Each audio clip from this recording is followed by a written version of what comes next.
I have ones that are out of the box. Like I got Tupac right here. You know what I'm saying? Like Okay, yeah, I got Tupac, and then I got a Jimi Hendrix that glows in the dark. That's literally it. Like it's just figures that I love. You feel me? So gotcha.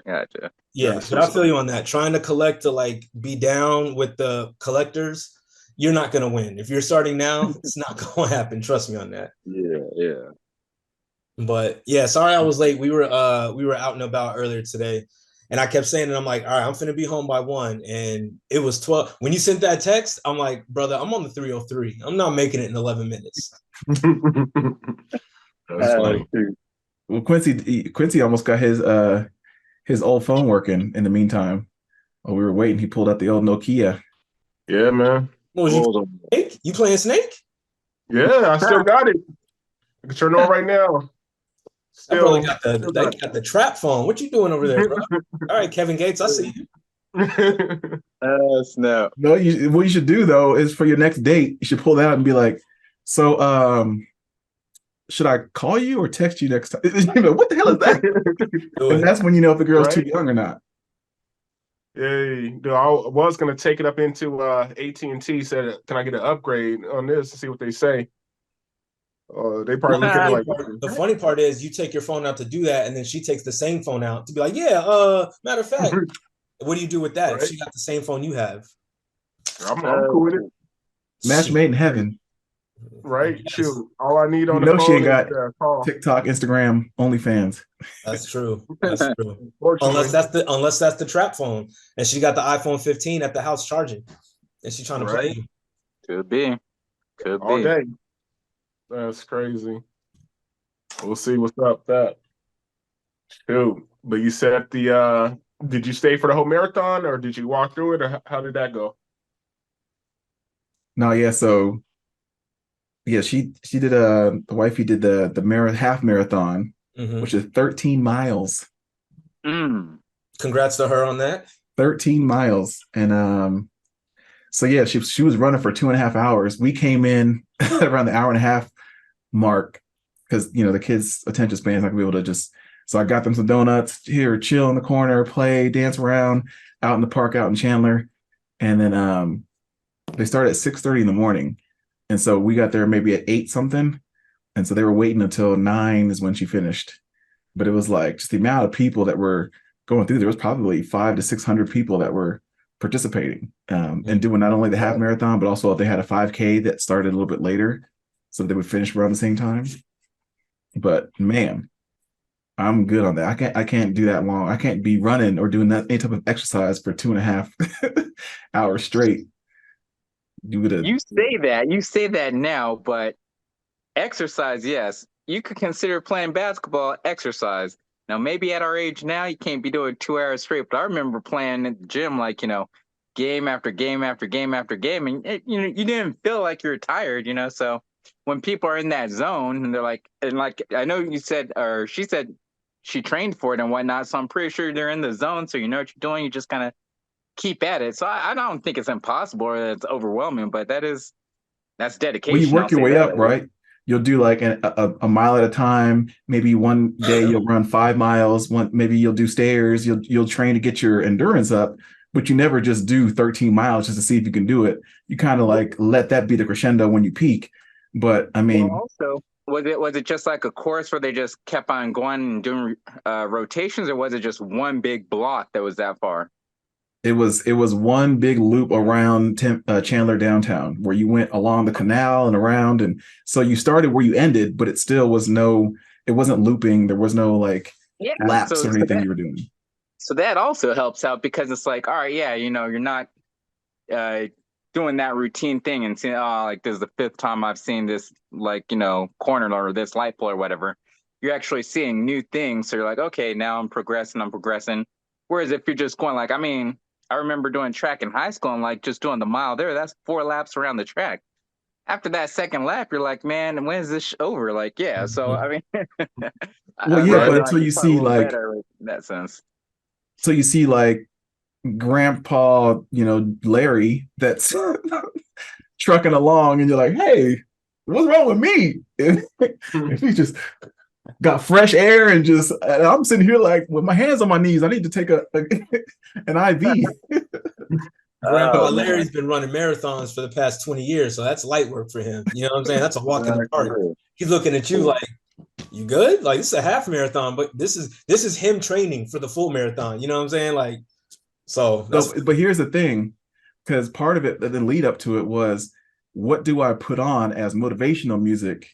And so she was trying to curate a playlist, getting recommendations, and we were just out and about, and I played a classic, and she's like, "Oh, I need to put that on the list." And she said that got her through a mile easy. Was Bia Bia. oh, of course. Nice. Are you kidding me? She said just the pacing of the Bia Bia when you Yeah. whacking like a Yeah. just, and she was going, and I was like, "Oh, okay." Yeah. I never would pick that as like a marathon running, soundtrack, but No, it happens. Like that's what I was saying. Like the last time when I went to a workout and I was playing DMX, I was like, it just hits different. Like I ran like an extra like half hour just listening to X. I was like, dude, and then I didn't even notice. I was like, oh, okay. Now I ran a little longer than I wanted to or was planning on doing it, but it works. But yeah, I can't see myself doing, just a 13-mile run. Like it's cool, but this is just not my style. Like I was saying earlier, like I was averaging, 9 miles, 8, 9 miles when I was walking in Thailand, but I was just walking, looking at stuff and all that stuff. I'm not running that long. I can run a Yeah. mile. I'm like, all right, where's the exit? Hey, I'm man, cool. shout out to her for holding it down, man. That's fire. Yeah, that's prep. That's dope. thanks. That's dope. So congrats. She plan on doing any more, or like what's the next one now that she conquered this one? I know, right? Yeah, she's not thinking about doing any type of like Ironmans or anything that I know of, but she did say that she would do more probably 5Ks and stuff like that you could just knock out without having to train months in advance and change your eating style, just cramming carbs and all sorts of stuff, right? To try to be able to endure it. Because she's like, wow, it's weird. Like you're drinking all this water, all these fluids, and you don't have to go to the bathroom. And it's like, yeah, your body is utilizing every single ounce of that and putting it to use. So it's just a whole different ballgame of how your body has to work like a machine. So she likes it and she looks bomb doing it. So I'm not hating. She's gonna start doing the mud runs pretty soon, bro. You gonna have mud all through the crib and everything. You better watch out. That's funny. That's funny. I dated the girl that did that before too. I saw the pictures of her doing all that. I was like, it looks cool, but I'm good. I'm cool. I don't even get mud in my hand. I'll be mad and stuff. That's an excuse to do a couple shower. Hey, I was gonna say if for that. you're a single dude, but if you had a baddie like want to go on a date doing a mud run, you're doing it because y'all finna get muddy, and then there's after effect, like he said, like yo, let's go get clean together. You feel me? You're doing it. On that note, my wife at the time was my girlfriend. She did one of those like mud run things with a couple of girls. They had like it was like a breast cancer like motivation thing or some nonsense whatever. But she did that. I've never had any motivation for marathons, tough muttering, that stuff and whatnot. And we were dating, and it was just her thing. It was like an all girls thing, so I obviously didn't get involved with that, but. I didn't think of it at the time, like, oh yeah, you're gonna be all messy, love. Let's be there to support her, clean her up, and all that junk. But yeah, I'll hold you down. Gotta hit these crevices that you can't hit. You know what I mean? Like, got a little mud underneath there. Let me help you out. Tuck the leg up right here next to the. Yeah. You can't do all of that. Let me do that for you. I got you. That's funny. It's funny. So how's life, y'all? What's good? Same old right now. Just same old. Looking for a new gig, looking for a new job. Other than that, just really keeping it. Yeah. The second one. Are you thinking about moving, or what's with that? Right now I'm good. I ain't moving anytime soon unless something happens where I'm just like, you know what, F it, or win that lottery and just feel like buying a house out there real quick or something like that. But other than that, I'm keeping it here for now.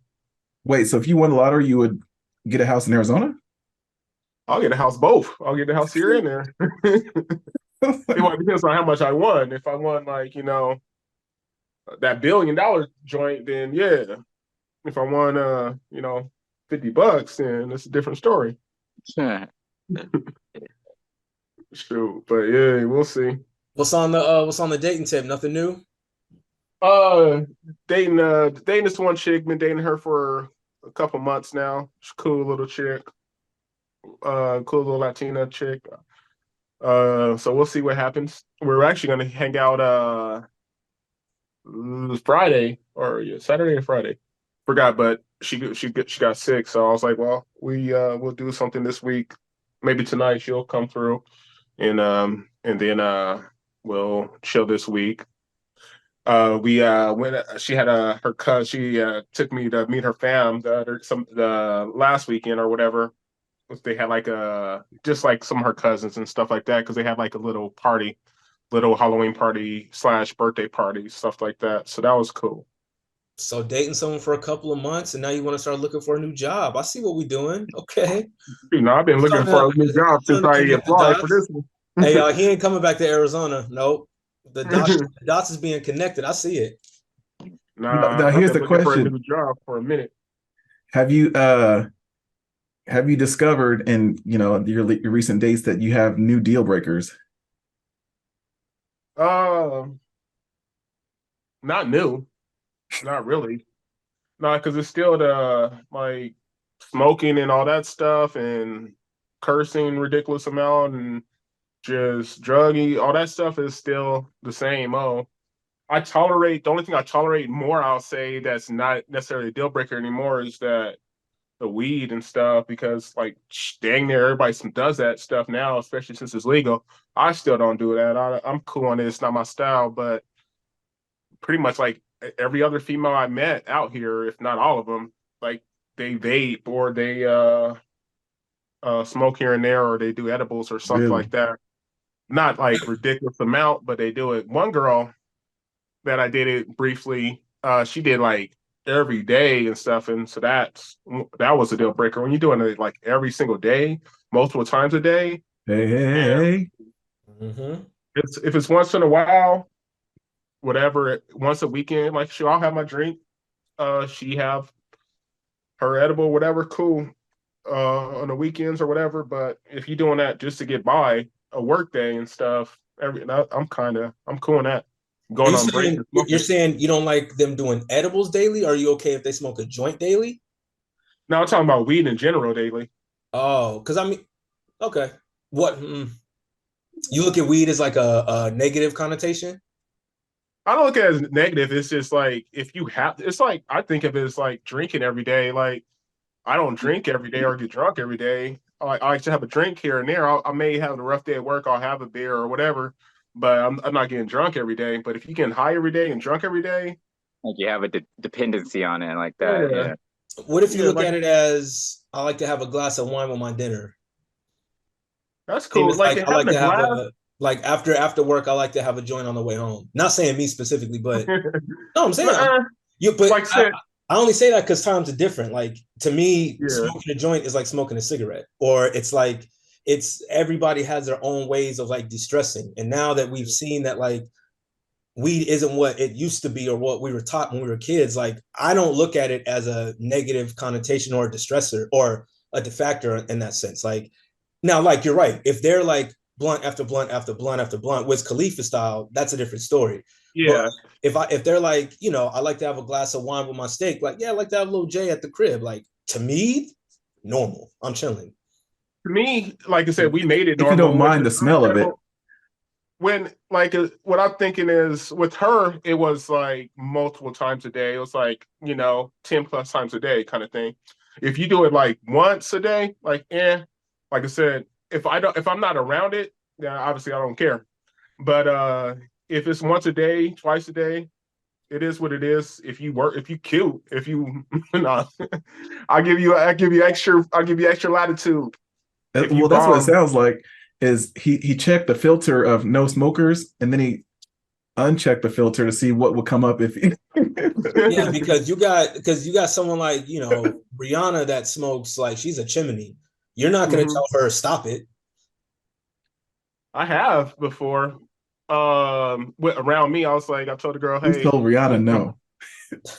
I didn't tell Rihanna. Ah, shoot. Exactly. I told a bomb chick like, don't do it around me, and she respected that.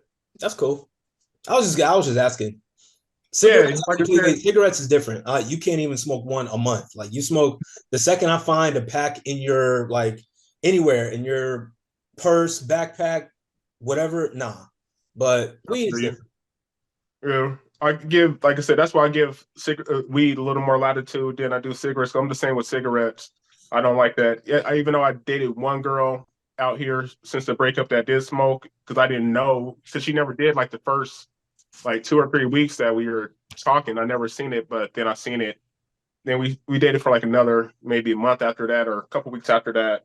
That was like right after COVID and all that stuff too. So, and that was when places started opening up out here that you needed to be vaccinated to go into places and stuff. So then she moved further away. So I was like, yeah, we're still friends, but I haven't really linked up with her in over a year. Got you. Well, Brian, you used to be anti. Have you changed your mind on it too? Well, I was gonna follow up your question in regards to um, Quincy and like his requirements, qualifications, and stuff for girls, and do the flip and see like, all right, well, have you acquiesced or been a little more lenient on some of those different restrictions and such?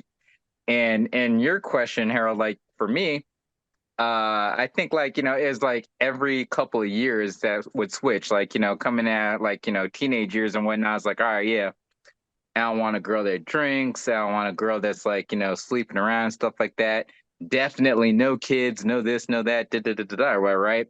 And then, you get a little bit older, you get into your younger 20s, and it's like, okay, yeah, I don't want a girl that has kids, but then also, I don't mind if they drink a little bit because I started to drink as well. And, da da da da, no cigarettes, no, no, no, no, no cigarettes, blah, blah.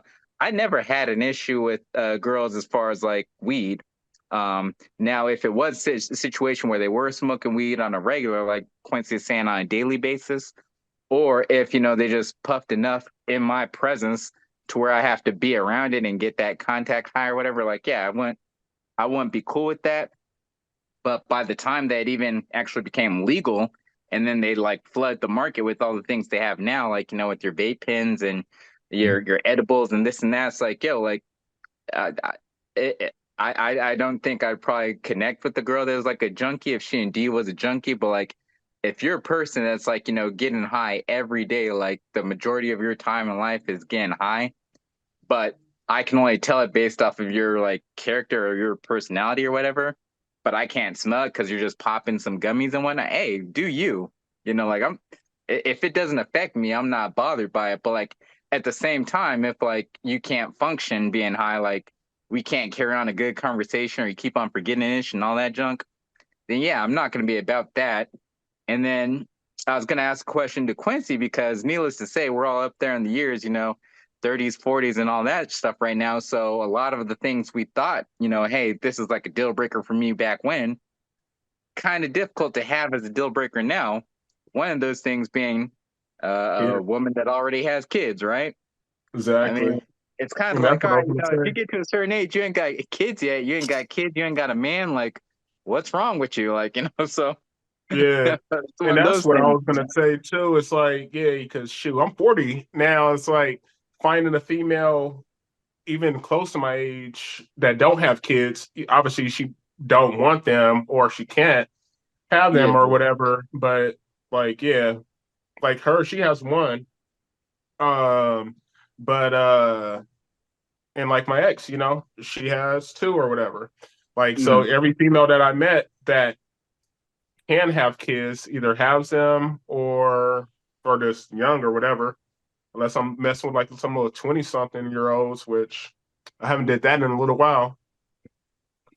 I talked to this one girl I didn't even know at first because I met her at the bar real quick. And that was like the first time I met a chick at the bar in a minute. And I didn't even go before that. It's because my homeboy wanted to go. He was stressing about work and he wanted to meet up. I haven't seen him in a minute. So I was like, all right, we can meet up. And she was looking. So I looked back. And Yeah. she was like 23 or something like that. I was like, I found out after math. I was like, oh, because we end up hooking up and we're just talking, and I don't know what happened or how it said. I was like, damn, I can't believe I'm about to be 40 or something like that. She's like, wait, hold on, how old are you? I was like, shit, how old are you? She's like, I'm 23. Like, yeah, because it was like, yeah, it was right before my birthday. I was like, yeah, I'm about to be 40. It's crazy. And she's like, oh, damn, I didn't know that. And I was like, yeah, I didn't know you're 23 either. But okay. But it was cool though. You're a youngin. That's funny. Yeah, Stumble across that. yeah, it happens. And I look at these kids and stuff like on those sites and these girls like, because I have the age requirement and stuff on one of them or whatever. So I put like the lowest age. I think I put like 30 or something or 29 or even that. I was like, I felt a little weird doing that. Like, dude, I still got 10 years on you, something like that. If it is something like that, I was like, shh, we'll see though. All the 32-year-olds that say 29. Right? Mhm. It's crazy.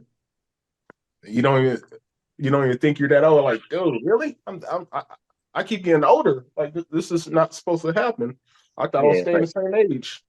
I mean, you're closer to 50 than you are to 25 or what, or yeah, like, or I guess, yeah, something like that, or like closer to 50 than you are to 20, and it's like, dang, like you don't feel like you're, Right. past your prime, or you're like, oh man, like I gotta let these little kids get and do their thing and so on and so forth. And I don't know, like I try to think of like how my parents were when they're in their 40s and whatnot, and it just seems like See, it's what different.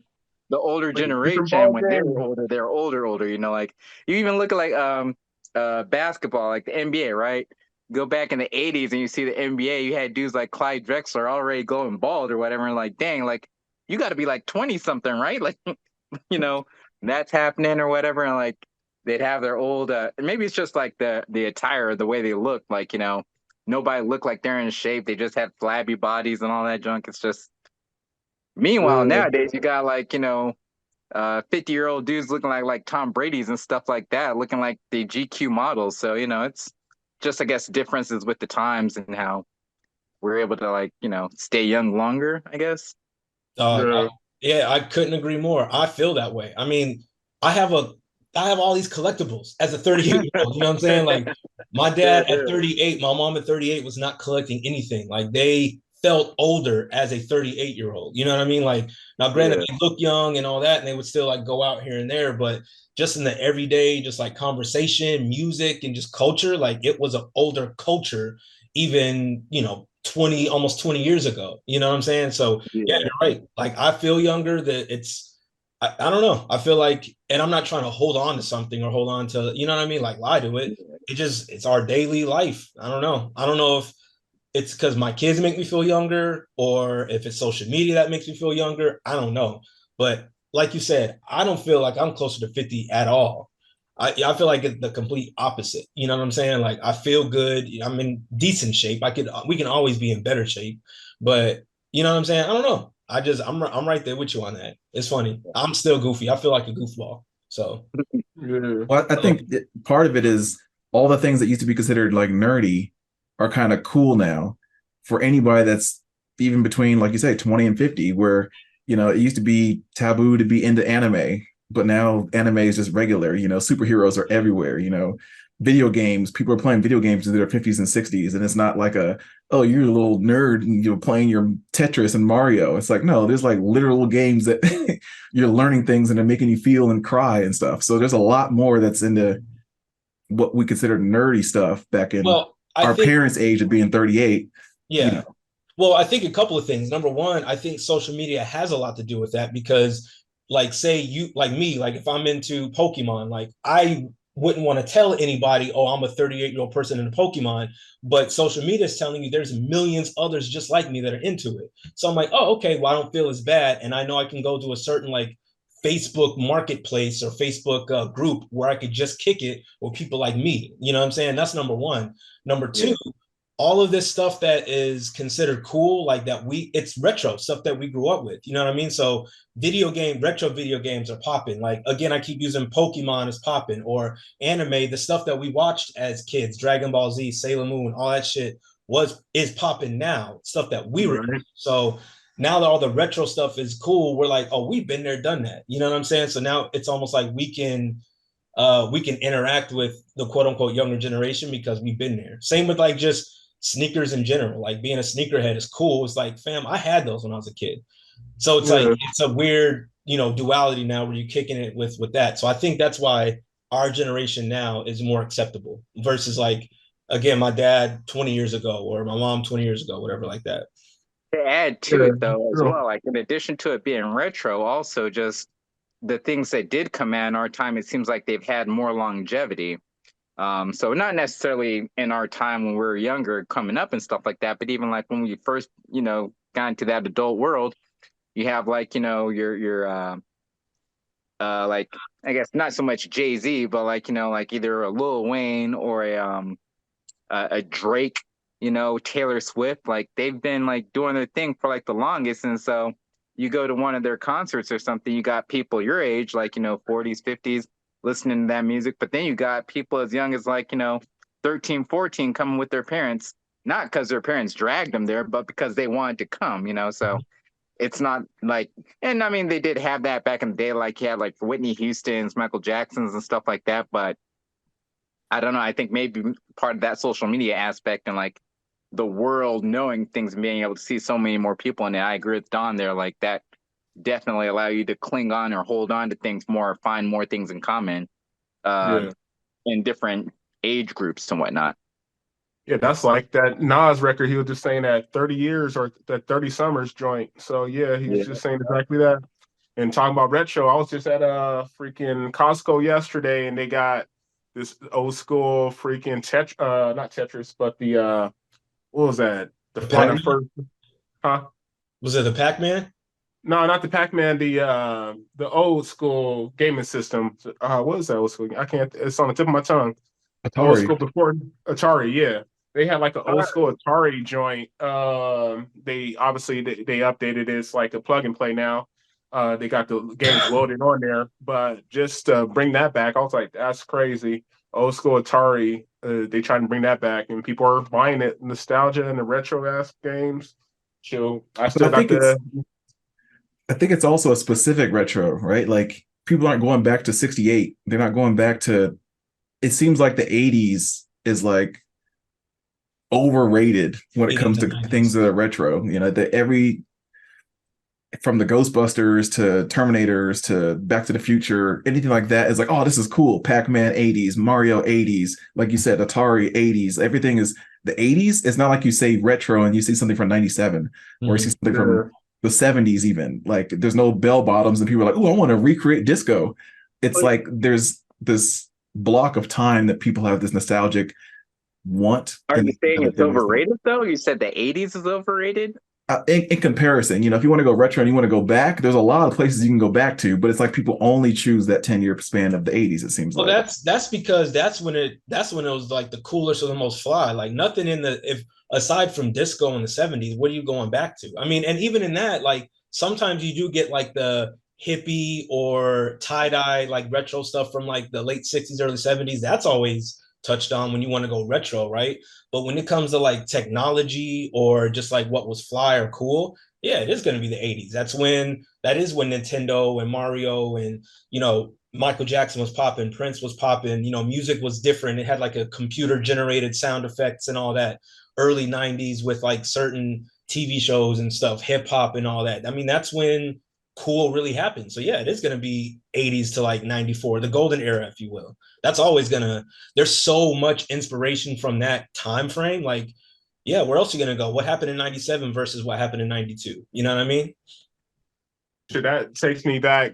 I was watching something it was on Facebook or whatever. One of my friends posted like her daughter's school. They're doing like the school week, the Spirit Week. decade and stuff, the spirit week and stuff.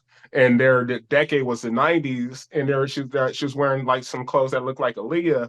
I was like, damn, you make me feel old right now. Like, what the heck? Like, really? That's just part of Spirit Week now, 90s? Mm-hmm. Shoot. I was like, and you see all these kids with, big old shorts or jean pants and jean shorts and stuff like that. I was like, dude, I remember rocking those or rocking the freaking overall jeans and stuff like that on one side. I was like, dang, this is crazy. And it's funny because there was one chick at the little Halloween party. She was dressed like Aaliyah too. I was like, dang, that's on another level. Mm-hmm. Hills. Right? I was like, Mm-hmm. dang, wearing that Tommy Hilfiger little shirt and some jeans and stuff. I was like, that's crazy. I have seen that like new teeny boppers are starting to wear baggy again. I'm like, is that coming back?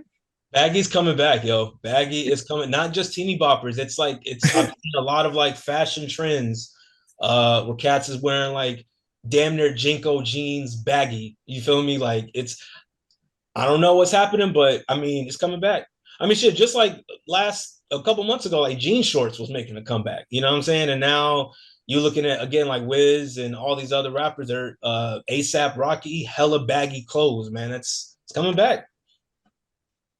Baggy Uh, jeans, I can get with that, but like I was looking at myself actually in the mirror just a couple days ago or whatever, and I had on my basketball shorts, right? Because that's like the go-to comfort. It's like you got everybody got their sweatpants and stuff like that, but we in AZ, so you can't like be wearing those all the time, be hot as hell. But I had on some Jumpman Jordan basketball shorts, like the Durasheen or whatever, Mm-hmm. little shiny material or whatever.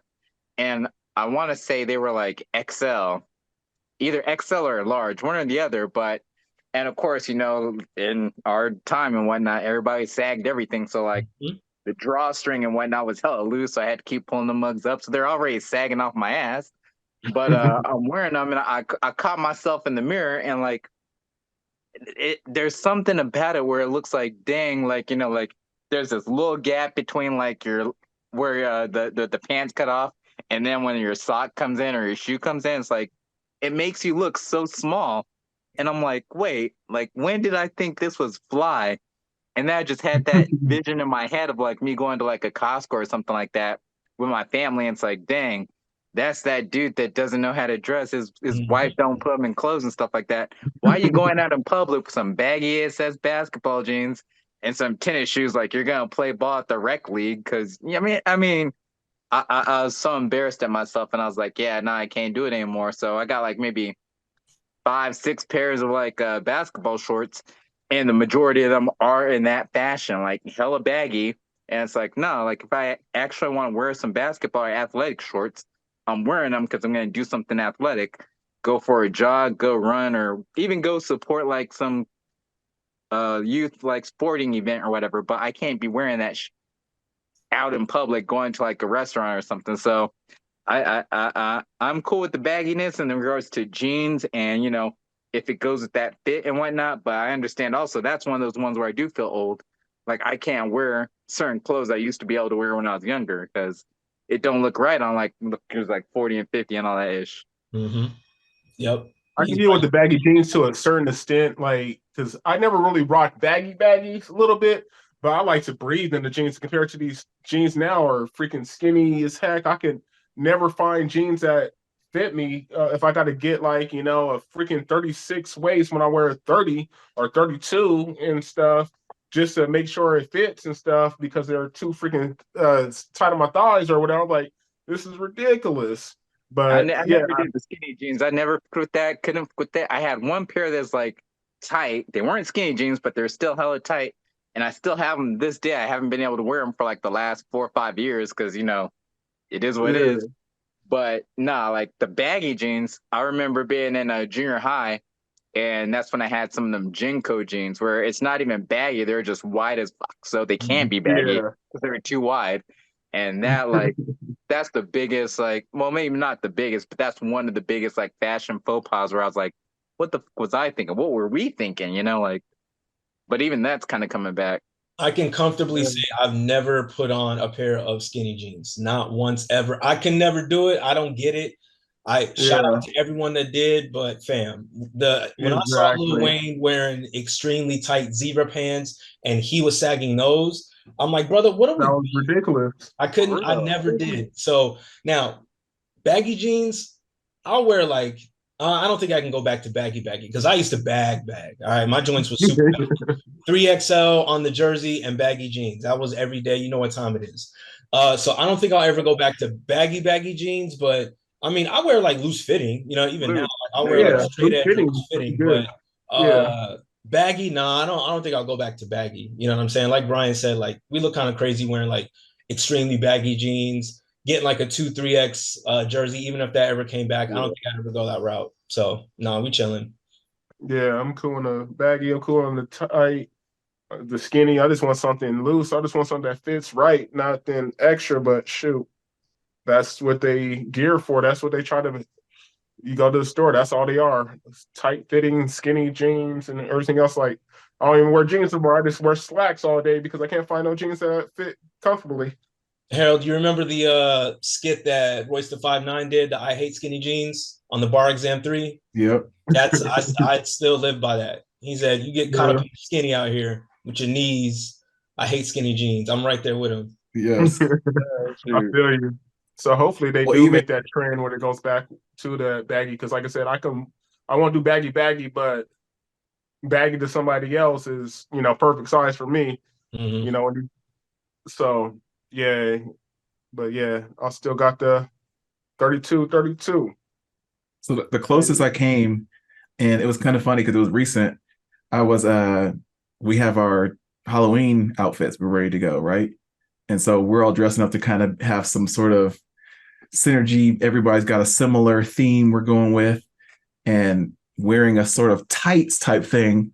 My wifey was like, I think you might need to wear a cup. I can see everything. The whole imprint. Sheesh.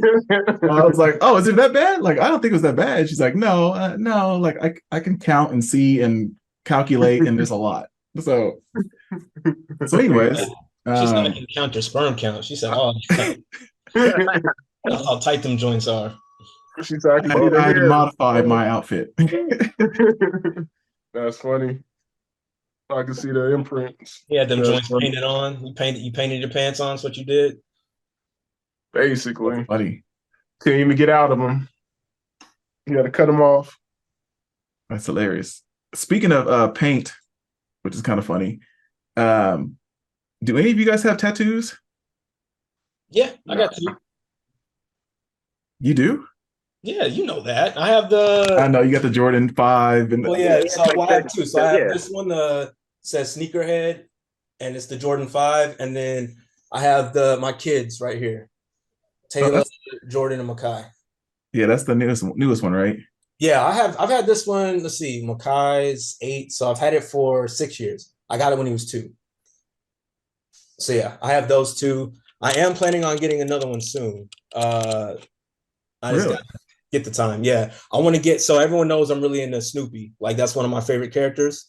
So I'm talking about that for a while too. Yeah. So I'm gonna get Snoopy as Joe Cool, and on the shirt instead of saying Joe Cool, it's just gonna have a Nike swoosh on it. So that's gonna be my next one. I have like 3 or 4 I want to get in the next like year or so. So I plan on getting that one. I want to get like on the forearm. I want to get a chef's knife. And then I don't know, a couple more here and there. I got some ideas.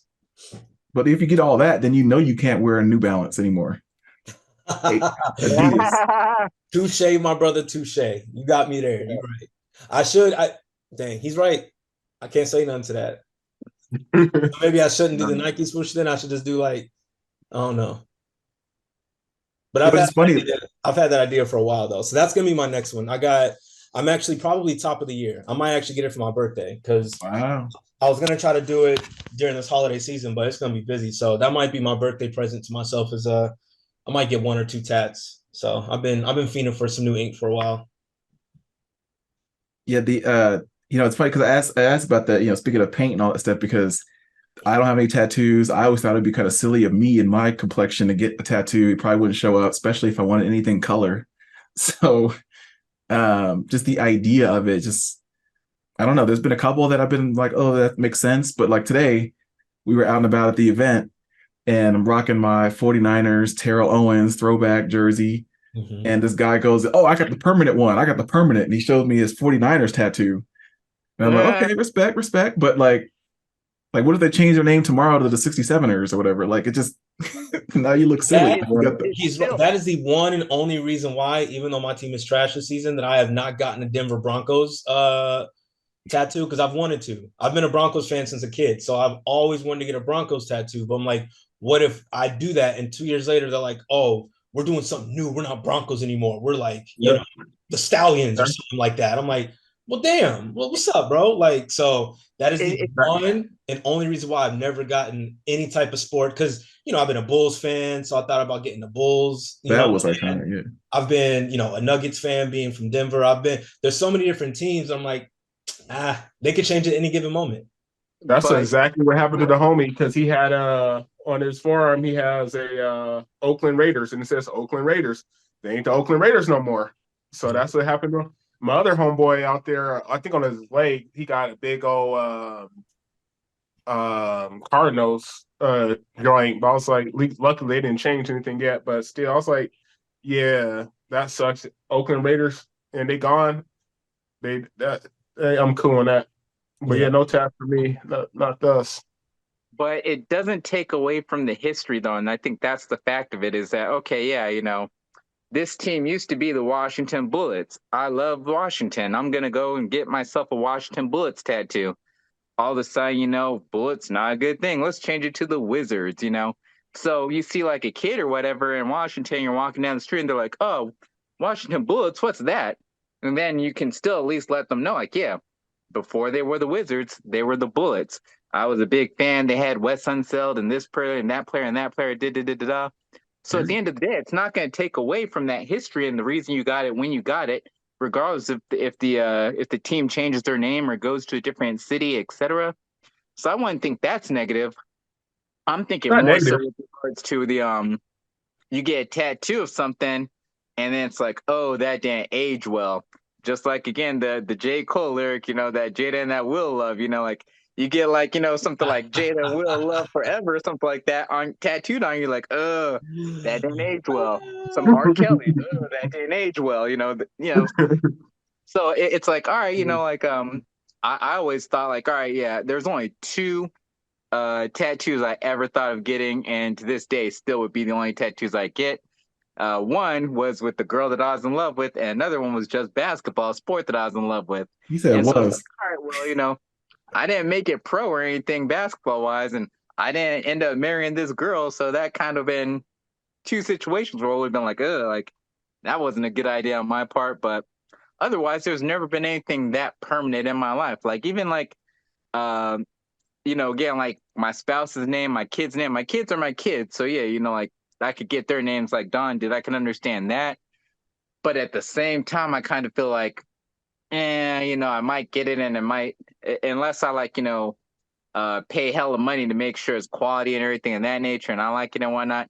But even then, maybe my kids don't like the names I gave them. Exactly. Meta world peace. Like, or, God forbid, like my little man Eric decides, like, I don't like the way I am. I think I was different and becomes Erica. Now I gotta go and get like an A tattooed on my arm. So it's like, I mean, but again, it goes back to the history where it's like, okay, you can be Erica now, but you were my son. That's why I got Eric on the arm. So that's why I said the history thing makes it okay. But I just figure, yeah, like I get a tattoo 2 weeks later, I'm going to be changing my mind about it. So that's why I never have. Well, that's why I only have two. Like since a teenager, I've had multiple ideas and things I wanted to do, but obviously you grow out of things. I'm glad I didn't act upon what I wanted to get when I was 19. Like you couldn't tell me nothing. I said, I swear to God, I'm getting the Tupac Only God Can Judge Me tattoo.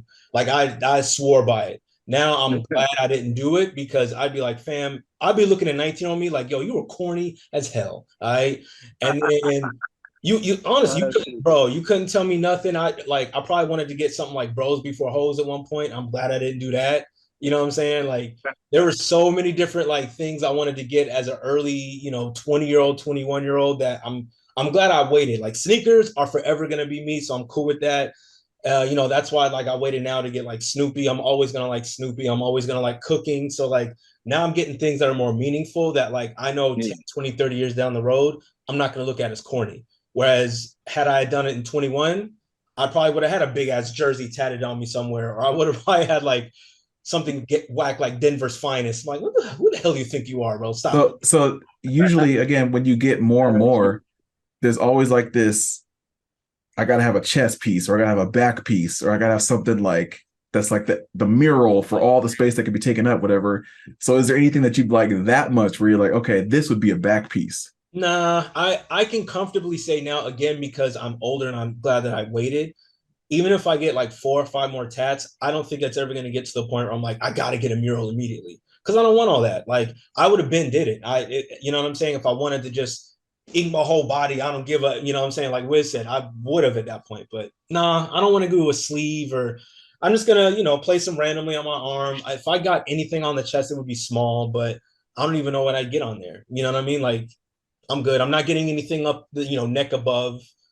I'm not gonna get anything on my back. I don't know.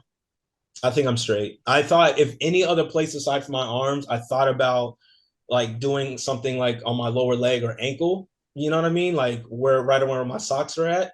But that would be it. Little Japanese letters or something. Yeah. All right. Yeah, exactly. I'm a flirt in Japanese or something. Little kisses on the neck. Yeah, yeah, yeah. Nah. Or just the whole cliche like two jump mans in the back of your ankles, like all the other basketball players do. Yeah. But He's no, got bunnies. Okay, yeah. I plan on getting a couple more for sure. nice. I always thought about it, but I never wanted anything permanent enough to the same like what Brian was saying. Never wanted anything permanent enough to do it. I always thought if I had kids of my own, like maybe if I did that, I'd get a little chess piece, just their names, something similar to Don, little, but something like that. Other than that, nah. Back in, of course, when I was younger, everybody loved the little Chinese letters and stuff. Fire was the element. I thought about doing that, and love, and all the other stuff. But I was like, nah, you gonna get something that says chicken salad. You think it's something else and stuff. Yep. Yep. That's funny. Yeah, I think I always thought that especially for Black people, I thought it was better like the kind of like brand or whatever that you would have on you would be a little bit better because it actually meant something, like you were a part of something. But even that just That that part, I'm like embarrassed for Black people with respect to branding and all that junk, especially with the racial connotation and whatnot. Like my dad, he was in a fraternity or whatever, and so he has like the Omega or the whatever, one of those like brands or whatever on his chest. And I remember like being young and asking him, what was that? And then he's like saying, oh yeah, it's me and the group of guys, it's our club or whatever, like basically explaining a frat to like a little kid or whatever. And I was like, and then when he told me what it was, like it's a brand where they burn this, like obviously as a kid, first I'm scared in that sense, like, oh, that's gotta hurt like a mug. And then like, you grow up and you get more education and stuff, and then you learn about how like, oh, slave master is a brand, they're slaves, so that you knew like is this slave versus that slave and stuff. And I'm like, man, yeah. F any of the ish that like relates to that in any sense. Like I'm not anybody's Mhm. property. Yeah, these could be my brothers because we went to the same college for 4 years. We're all together. Not F that too. Like I ain't trying to shun fraternities or anything of that nature or any other club or organization that people are with. But if, for example, like all three of y'all dudes had tattoos and you're like, oh man, yeah, let's have a tattoo for like our Black club, our Black and Nuanced. I'd be like, all right, that's cool. Well, that's what's up. And if anything, if y'all were pushing me like a motherfucker on it, what I'd probably do is I'd end up getting one of those like, those temporary tat things, you get tat, like, yeah, fellas, I feel it. And then yeah, just go on that mug because I can't stick to one thing officially. Like it's damn near amazing I got married. Like, as much as I'd be like, man, let me leave and go jump ship, go to this girl, let me do this, let me do that. Like I don't I don't have like consistency with things. I get tired, I get bored, and I want to do something different. And so Hilarious. yeah. Nope. I feel you. Brian, We it's got a picture 2023. Even if together. you're bored, you can fix it. What? I said, this is 2023. Even if you're bored, you could make stuff happen. Well, and so it first of all, and what is probably favorable for me, one of the same reasons I didn't do like hardcore drugs and stuff like that is the same reason I didn't get tattoos. I don't like needles. I don't like needles whatsoever. I know it's a different type of needle it is versus a needle that injects you and gives you a shot and stuff like that. But as a kid, a needle's a needle, so I got steered away from that hella easy or whatever. But even then, to this day, like although I could probably take it and it wouldn't be a problem, I don't want to deal with that. And then if I don't like the tattoo, yes, you're right, Harold, I can change it. I can, like it's 2023, we can change things, but I don't think I'm gonna like the fucking laser burning the shit out of my skin either, you know? So I mean, like, nah, like I just I've yeah, heard, I haven't had a tattoo removed, but from people I know, I've heard that the removal was worse than actually getting the tattoo. Because now yeah. a tattoo, depending on where you're at, it's just it doesn't hurt. It's just more annoying. It's just you get you're getting it pisses you off because imagine being pinched consecutively for like 4 hours. You know what I'm saying? To where like it doesn't hurt. Where you're just like, fam, will you stop? But you can't tell them to stop because you paid for this. So it's like Yeah. it just pisses you off. But I heard getting a laser legit hurts, and like I'm chilling. And then too, it's like if already you think that you might get bored of something, or you like I may or may want to change this 20 years down the road, that tattooing for you. You know what I'm saying? Yeah. Like, so I wouldn't even bother with it. Yeah, it's 2023 and we could change it. But if you already think in your mind you might change it, don't even get it then. No. Again, Right. I that's mean, why waste. that's why I only have two. Because I know these two, I'm never gonna change. You know what I'm saying? Makes sense. Yeah. That's funny. It's funny, you mentioned that Will and Jada love, man. She needs to shut the hell up. I'm gonna Thank you. I'm gonna just say it for everybody out there. I know some people are like, oh, but what about Will? Or his book and this and that. No, Jada Pinkett needs to shut the hell up. Okay, someone needs to tell her, shut up. That's it. And it's not even like, like we're trying to shut her up, but just the stuff that she's saying. One, nobody asks, nobody cares about like, your past relationship with Tupac. Leave that in the whatever it was and whatnot. But additionally, it's like and I mean, I can't speak for Will Smith, but you trying to get the man to kill himself, like that's just the lowest of low that you're going at for this dude. And then to like I saw obviously I ain't trying to read her book, I don't give a shit about whatever, but I saw when she was on her little promotional run or whatever, she's on Good Morning America, and they were talking about the slap, and she was like, oh, I thought it was a skit. And I don't know, I mean, like we weren't even together then, so I don't know why, like she's like just throwing him under the rug, like this motherfucker stood up for you. You had a pissed off face, you didn't like the joke, he went and did something about it, and now you're trying to be like, oh, like I didn't know, like come on, man, like that yo she lost so much respect, like because again I'm like everybody else, like I was like, oh dang, red table talk, oh she's being, look at this family, they're all like positive and everything, and like like they're the ideal perfect family, and then all this comes out under the rug, and it's like, yo, like this could not even like Mm-hmm. profanity words wanted to come out of my mouth. How annoyed Yeah. I am at her. Like it, yeah. There's like so many levels to that, and I'm not even gonna. I mean, whatever. We could talk about her all day, but fact of the matter is, number one, she's a clown. All right, that's first and foremost. Talking about Tupac already, like, fam, let the man rest, even if he's dead. If he's dead, or let him chill in Cuba, wherever he's at. Leave him alone, okay? Him Yeah. bringing up the fact that he had alopecia, that to me like really pissed me off because like fam, when he was alive he never mentioned that. So why 20, 30 years later are you the one going, oh, by the way, he had alopecia too?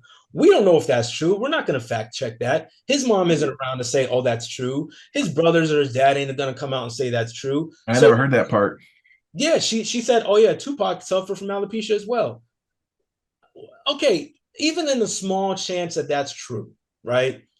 I'm sure he didn't tell anybody, which means he confided in you, which now you look even crazier. Because if supposedly you're in love with this man and this was your soulmate, you now just like outed him.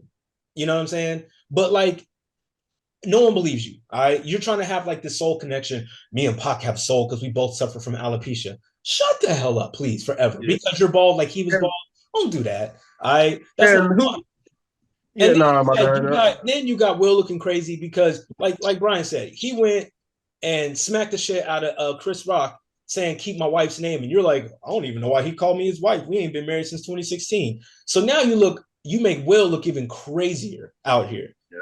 Now that slap was not even warranted. You know what I'm saying? Like he's saying he's doing it in your honor. She's like, I thought it was a skit, so clearly it wasn't for me. So now the craziest thing is, man, like we looked at up until a couple of years ago, we looked at Will Smith as an actual legend. Now to me, he looks like a cornball. Like you have completely desecrated his legendary status because now, in addition to the slap, you were like publicly cutting this man's balls off, and we're looking at him like poor Will. Not look at Will, the legendary Oscar-winning actor. It's like poor Will, you're being emasculated in front of us, and you look insane. And she don't care. That's the funny part. She don't. The weird part though is that also he's going along with it. You know, like the That's last what's thing making it look corny. I support her and her book. Like what the like, yo, like man, just that's what makes him. And then like he's trying to be cute on this Instagram and oh yo, my response and like sneezing and doing all these stupid like stuff. Bro, you look stupid. I'm sorry. And she did it to you. She did it. Like you can sit there and try to be the bigger, better man and like, oh yeah, like you said, I support. It's funny to me, jokey joke. It's not a joke. She's making you look looking like a simp right now, like big time. Big simp. Big simp. It's crazy. I don't even think she has alopecia, to be honest. Like, because like I know a couple girls actually have it, and they're pretty much like completely bald. Period. Like all their hair on their head, their eyebrow. I know there's different levels, but you can't show me a picture of her being bald that is not a haircut. That's a haircut. That's a style because she has the little freaking even now on her press tour she has hair. 10 years ago she had hair. 20 years ago she had hair. She never had. You never seen her bald where her hair wouldn't grow. So see now, I always thought that too, but because I'm not a doctor and I don't know the history of alopecia, I kept it to myself. But I always said that too. I'm like, she's always rocked a short hairdo, always, and you could tell when people are balding, right? She always had like little beady beads, like styled. Like her hair was always like styled short, looked good or whatever. Even back in Set It Off and all like the other things, she always rocked the short and cute. And we were like, yo, Jada Pinkett's bad because like her face before she did all the plastic surgery was like naturally beautiful with all of this short hair. So I'm not saying she's a lion, but you're right. Right now, if she lies about everything else, I wouldn't put it past that. Like she'd have like her hair would possibly be getting to that point where like there's little patches and stuff like that. It's like, oh well, we don't want to have that impression. We don't want to have that look. Let's shave it so she does style it, or she cut her hair like when she had that bald look with the green dress. I think that was at the Oscars or whatever. But like, yeah. So it's like, hey, like just and I said the same thing. Like the minute I started going bald, I'm shaving that mug off. So it's like you don't know if I'm just going bald or if I'm just doing the hairstyle, so I think that might be what she's doing, assuming yes, she does have it. But even then, like I said, you'll see those, like you said, you'll see those patches, but you don't see those patches. It's like I just cut my hair, like shoot, I got alopecia too right now. Shoot, that's how her hair looks. It looks like this. It looks like she just cut it. It doesn't look like there's a bald spot right here, bald spot right there, and it's just shaved because it's not like a clean cut. It's just like hair like that. Well, also like, to Brian's point though, so she's gonna like address it, just like LeBron James. LeBron James probably been bald for forever, but since he's out in public, he gonna get like the hair plugs, or he gonna get like whatever, ink and all sorts of stuff to make it look like he has hair. You know what I mean? Like, oh no, LeBron doesn't care. He lets that joint ride. Like I said, I could be wrong. She could have it. I don't. Durant doesn't care. Kevin Durant doesn't care. LeBron does care though, because LeBron does make himself clean to an extent. To an extent, yeah. But there's moments we've seen games where LeBron's like, "Look, man, I'm going out there to win. I don't care if my shit looks crazy on the side." You know what I mean? Kevin Durant, he stopped caring the minute he turned 18 or whatever. He's had BD beads forever, but I don't know, man. I can't even anything about Jada now. Same with her, like legendary status in a sense that she's got some classic movies underneath her belt. Fam, I don't know. She looked crazy to me. And I need her, in the words of Dave Chappelle, shut the fuck up. Like, to be honest. I mean, yeah, absolutely. Absolutely. And even like the Will stuff aside, like, it's a slap in the face to the public when, again, you come out with this show, Red Table Talk, talking about, oh, we're going to be open and put everything out there. and again, you're hiding this whole thing, this whole side relationship or whatever, and like then you're not even owning up to it when it comes out with August Alsina. And it's like, yo, like she's just trying to play everybody, and it's like, nah, we're not playing your game anymore. I'm just tired of the Yeah. fakeness. So yeah, I'm not a fan of hers by any means at the moment. Yeah, she looked cute back in the days and everything, and that's okay to look cute. Like Stacey Dash looks fine as even today, but she's a buster. So Big you can facts. still look cute but still be a buster, and that's Jada being one of them. Big facts. Well, oh no. Yeah, but It's I like mean, my respect for Jada changed when she went through that facial injection transformation, and she just it looks more manly in my opinion. Just in my opinion, just Yeah. she used to be cute. She used to have more of a natural look. She was small. She was never my style, but it was like she's definitely attractive. She's got it. She never really had to do anything to enhance. Once she started doing enhancements, it was just like, all right, I could be done with her. But I think That's the hard part is wrestling the like, Will, in my opinion, Will could obviously do better. He's more of the catch. He's more popular. He has more going for him than Jada ever did. And I feel like him now looking more like a simp, and especially even early on there were rumors that they had an open marriage and all the other conditions to the relationship. It's like now it just doesn't make sense. I mean, the only thing that really makes sense is the idea of it's cheaper to keep her. How long they've been together, the family that they have together, all the stuff that they've done lockstep. And so that would be split. But it's just like, is that worth the heartache? Is that worth the the pain, the stress that will eventually give you more grays and all that stuff faster? It's not worth it, in my opinion. Well, that's why I said like the public perception that we have of him now is crazy. Like you said, he at his peak was absolutely the biggest catch. Like a lot of people forget he was known as the blockbuster king. Every movie he did, number one, 20 million a movie. Like he could not be stopped. He was a hip hop artist and TV artist and movie at the same damn time. He was literally like larger than life. And we look at him now like we forgot all that Millennium shit. Like he's not cool. Like it's crazy to say that. Like we Fresh Prince of Bel Air was one of my favorite shows. Now I watch it, I'm like, I can't. And I'm being honest, it hits different now. You know what I mean? Not Oh, I still watch Fresh Prince. well, no, I try to, but I'm saying I completely honest. It hits different. It really does.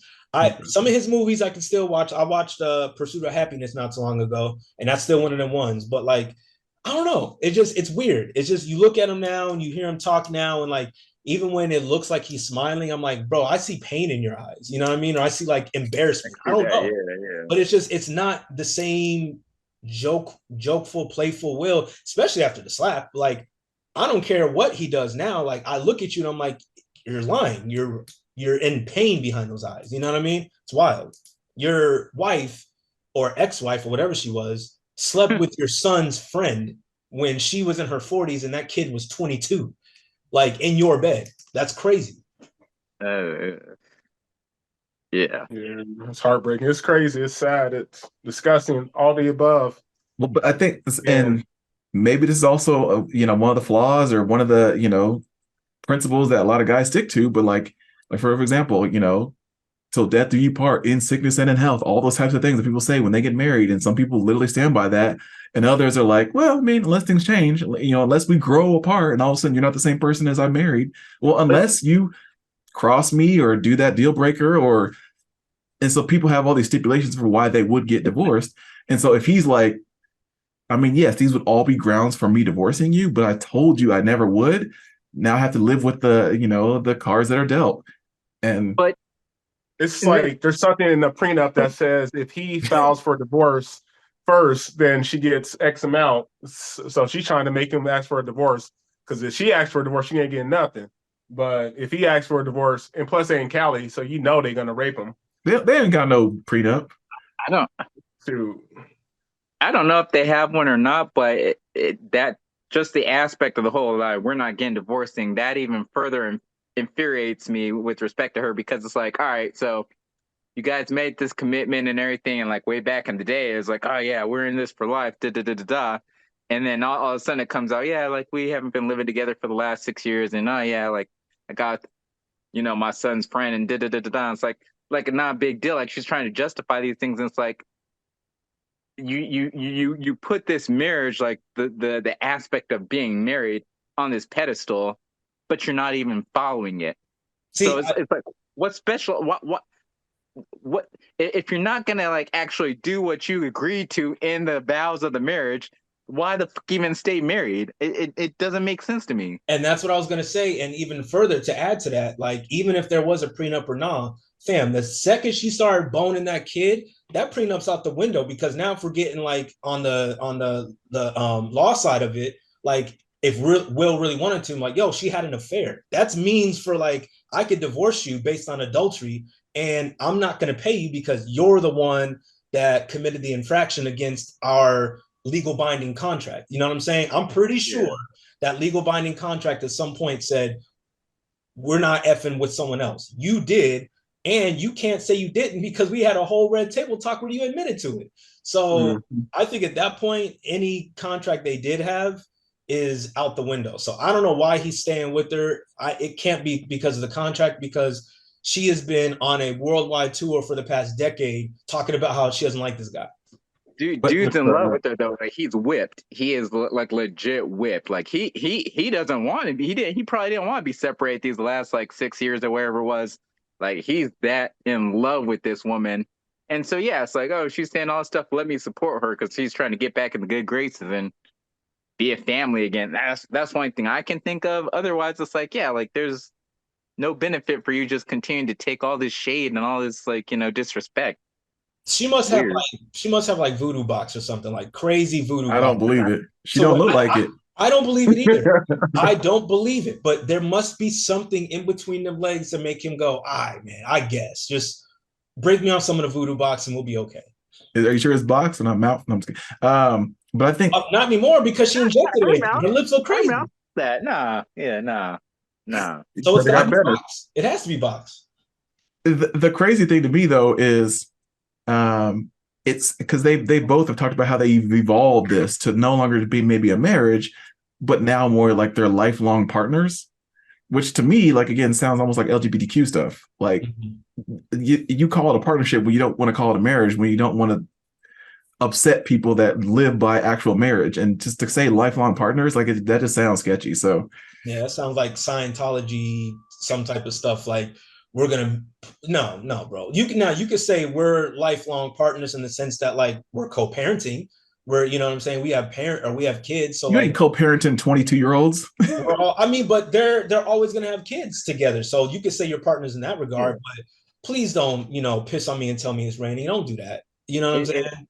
It sounds like a poor excuse to justify what you want to do, just like calling an affair an entanglement.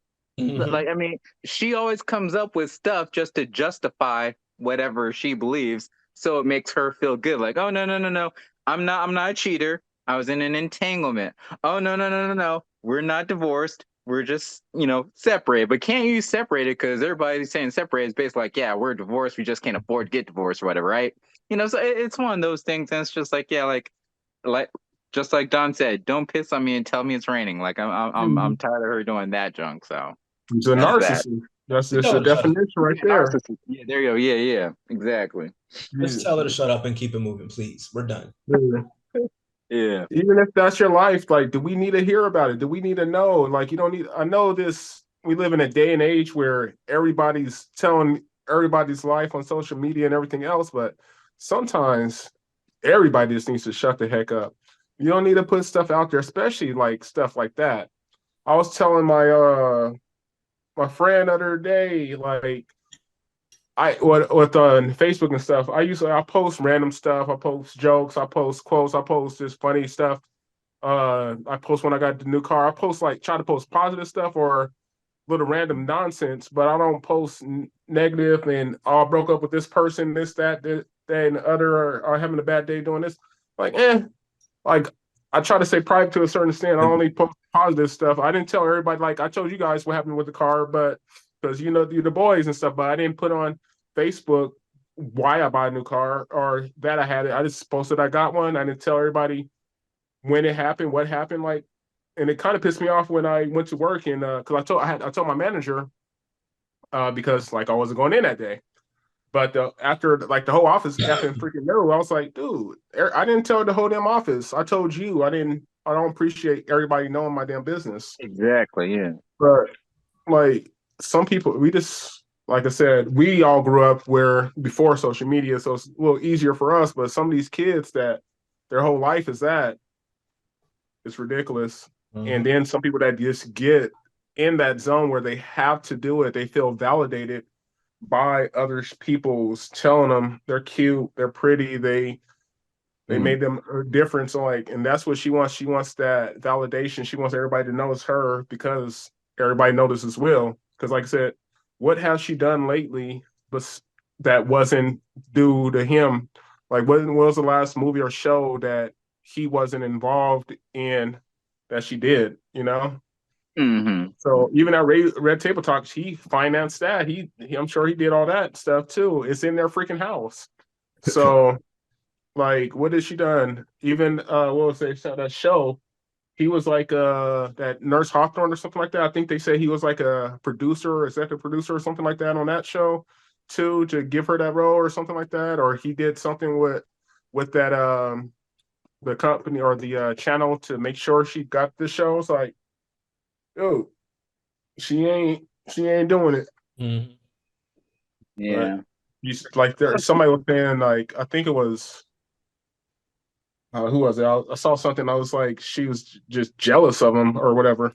It's like you shouldn't be jealous of your spouse, jealous of their success. Their success is your success. Some people are, unfortunately, that those are those people, and she's just, unfortunately, one of those people. And usually Like that's Don where we was see saying, celebrities that get, divorced or whatever, because it's like, all right, yeah, like you was with me when I was like, nothing, but all of a sudden I come up and now I'm bigger than you, or, everybody's gravitating to me versus you. You're not liking that. Okay, what happens? We get divorced. Like Channing Tatum, he like married Jenna something something, and like and this is like before he did like the Step Up movies and stuff. Does Step Up movies, does Magic Mike, does all these action movies. All of a sudden, like he's like the sexiest man alive, and lo and behold, what happened? They ended up getting divorced. Um, Adele, she wasn't with like any famous person, but she was with some dude. She blows up, gets popular, they get divorced. And so yeah, sometimes people in relationships they just can't handle like, their person being like, like bigger than they are. And that probably is the case with Will and Jada. But since she had this rule and since he's like pussy whipped on him or her or whatever, it's like, all right, yeah, he's gonna deal with it. And she's like, all right, yeah, I'm just gonna continue to, again, bring you down to promote or push myself up. And that's just our opinions. We could be completely wrong about the situation because we ain't in their lives, but just the way it's coming off and the public perception is not looking good. So at least I know I'm not a fan. Sounds like y'all ain't a fan either. So you got to cue the Pops from Friday, John Witherspoon. Mm-hmm. Heard, girl, got you. Reverse it. you got to work that bang, bang, bang all day long. Facts. Shoot. So, but do you feel the same? I don't know if it's come out yet, but the details of like, do you feel it's the same situation with when Jeezy said nah to Jeannie Mai? Because they said they were going to call it quits after only like a year and a half, 2 years, right? Do I feel the same in regards to what? So it was one of those where Jeezy basically said like he would never get married or like he wasn't really with that, and then all of a sudden he stumbled upon this Asian goddess. Mm-hmm. Yes, met them at the right place, right time. They were both 40, both trying to have a family, and then things worked out, right? But then, clips were surfaced that she said she would never be with a black dude. Those are dudes that you just mess around with, one night stands that you don't really settle down with those types. Mm-hmm. And the next thing you know, she's having, a young king or whatever with that. So it's like, all right, well, things change. The next thing you know, he divorces her, which usually, if a guy is divorcing a female that early on, something happened. He called it quits because his life was being just turned upside down, and it was just a lot to deal with. Because usually, if you've taken that long, if you're not 43, and you're like, all right, let's get married. All right, whatever. Like I've chalked it up to this is what is going to make you happy. This is what is in store for the betterment of the richment of our legacy, and this makes sense to me now. if you've made that mental distinction of I was single, I've got rid of all my black book, and now I'm going with this person who I'm going to lift on high and say, this is my queen and yada, yada. Take all the hate from, oh, you're doing this interracial thing. You're going outside your race. You're saying no to all these black women that have probably wanted to be with you, treated you like everything. And now you're going to be with her, some TV star actress. So he went through all that. And then 2 years later, he's like, no, I'm out. Something must have happened. So I was wondering if you guys had theories or if you heard what actually happened. I mean, the only extra thing that I really heard was, I mean, aside from all the clips coming out saying that she doesn't mess with like black or whatever, like, didn't she like move either like her brother or some of her family members into the house or something like that after they got married, something to that effect. Look, to me, all it sounds like is he fell in love, he gave it a shot, he saw something he didn't like, and he was like, "Yo, I'm out." He wasn't gonna wait around for it to get worse. You know what I mean? Jeezy's always been about like business, his family, his bread. We've always seen that. We've always known that. So to me, he tried it. He saw it wasn't going the way it was supposed to go. So he said, you know what? We good. You know what I'm saying? So, and I think he has his business acumen up enough to where he knows he could do that. I don't think that he had her sign a prenup or he signed a prenup to where he was going to have to pay out of pocket something crazy. That's why he was so quick to leave in 2 years, in my opinion. So based on what we know. So I think it's completely different. Okay. And like in the past, I used to think when there was a situation, someone would get married and all of a sudden they get divorced like hella quick, like, dang, like you just were stupid, like you weren't thinking straight, so on and so forth. But as I've gotten older and as I've experienced longer years or more years in my marriage, it's like, nah, like he was right. Like, you see a problem, you nip that in the bud, just rip off that Band-Aid, get out quick, you know what I mean? Versus, oh, let's stay and try to work and work. And it all obviously depends on what that negative thing is. Some things you can work through and like build on, etc. But sometimes it's just like, hey, this person made up their mind. Like they made a mistake and in getting married. They didn't think it was going to be what it is now. It is. Rip the Band-Aid off, go your separate ways and move on.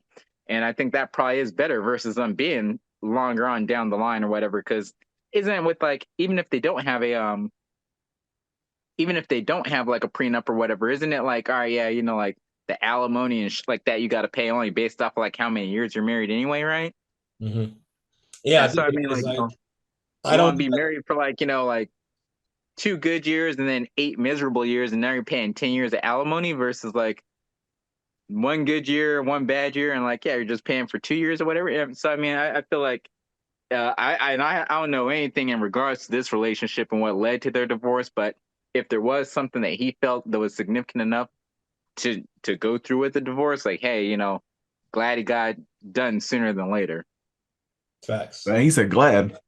I mean, Yeah. I think there's multiple inflection points, right? Because when you go from being dating and just kind of like messing around, you got your place, I got my place, maybe we live in different cities, to now we're moving in. If we're moving in family, like Don was saying, whatever, maybe that like adds another extra stress to it. Like now I gotta be around you and your family every single day versus whenever I want to see you. Like that definitely changes things. When you get married, then you add in kids, that adds a wrinkle. Now we got to split our time. Now it's all energy towards the kid versus energy towards building whatever we have. And then there's the other wrinkle, which I think Don hit the nail on the head, was when you start adding businesses into the mix, and now you want to be a part of this business, or now I got to help you get this place and all that. Like that's where it starts to be like, okay, well, like you don't fit in with my business plan or with my goals in life. And maybe that's where it was like, all right, well, you can't get ahead of my legacy, my money, whatever I want to do. It's just not going to work. I think that was more than anything else. Yeah, man, he's been preaching that since his snowman days. Like business acumen has been his thing, and it's like I finally allowed to like settle down with the queen, no matter what the race is, and like you don't match with what I've been doing. Like, yeah, no. Or I could see early on that like how I'm going to go broke messing with you in the next decade. Maybe the way you spend, maybe the way you start investing, maybe all of a sudden like your eyes became green. Like, yo, I met you, they were brown, and I married you, they turned green all of a sudden. What happened? When did that happen? So yeah, no, I respect it. He's 2 years. I tried it. I got out early. I'm here for it. Yeah. At the crazy, so I was waiting to hear like even like remember when he did the Gucci Mane, you know, The verses. versus, and there was some animosity on both sides, and there was some, strip club ish moments and things of that. And I'm like, where's Jeannie in all these situations? Is she just rolling with this? Is she a ride or die? Is she like, I don't think she. She was not anywhere near that venue. Okay, that was 20 years of beef that were facing each other. I know, but and when Gucci came out at the very beginning with a freestyle talking about what he was talking about, even if she was there, she left. She was like, "Oh no, I'm not built for this." She dipped. Believe that. that's funny. But I just couldn't picture you. Sometimes, they say the guy changes or softens a little bit, or your priorities are adjusted. It didn't seem like none of that. Yeah, no, man. He's always gonna be Jeezy. So, but hey, respect to all of them. He got out when he needed to. That's Just Will funny. has to do the same now.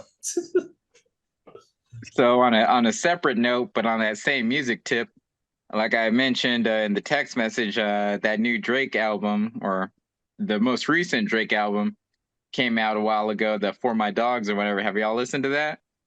Yeah, I've listened to it a couple times through. Yeah, literally a couple times. Uh, it's what I expected. I didn't really like it. It's not I'm not a Drake fan enough to even say I like all of his records or his albums. I maybe like, to be honest, two full projects from Drake.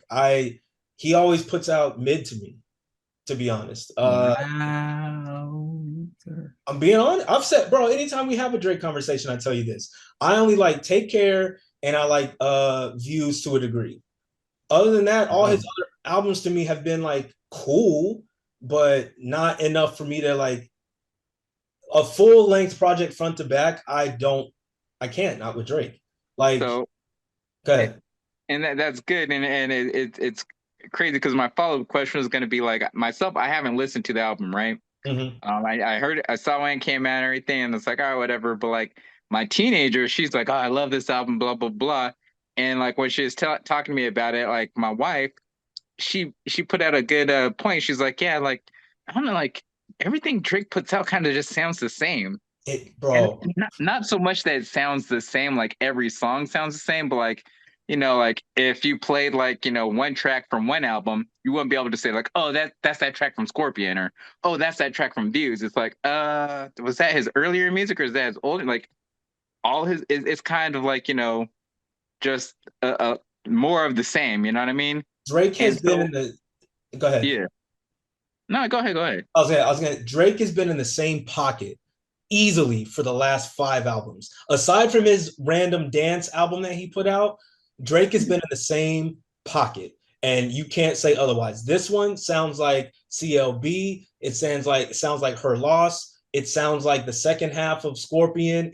Bro, he has been in the same pocket with 40 doing the same production.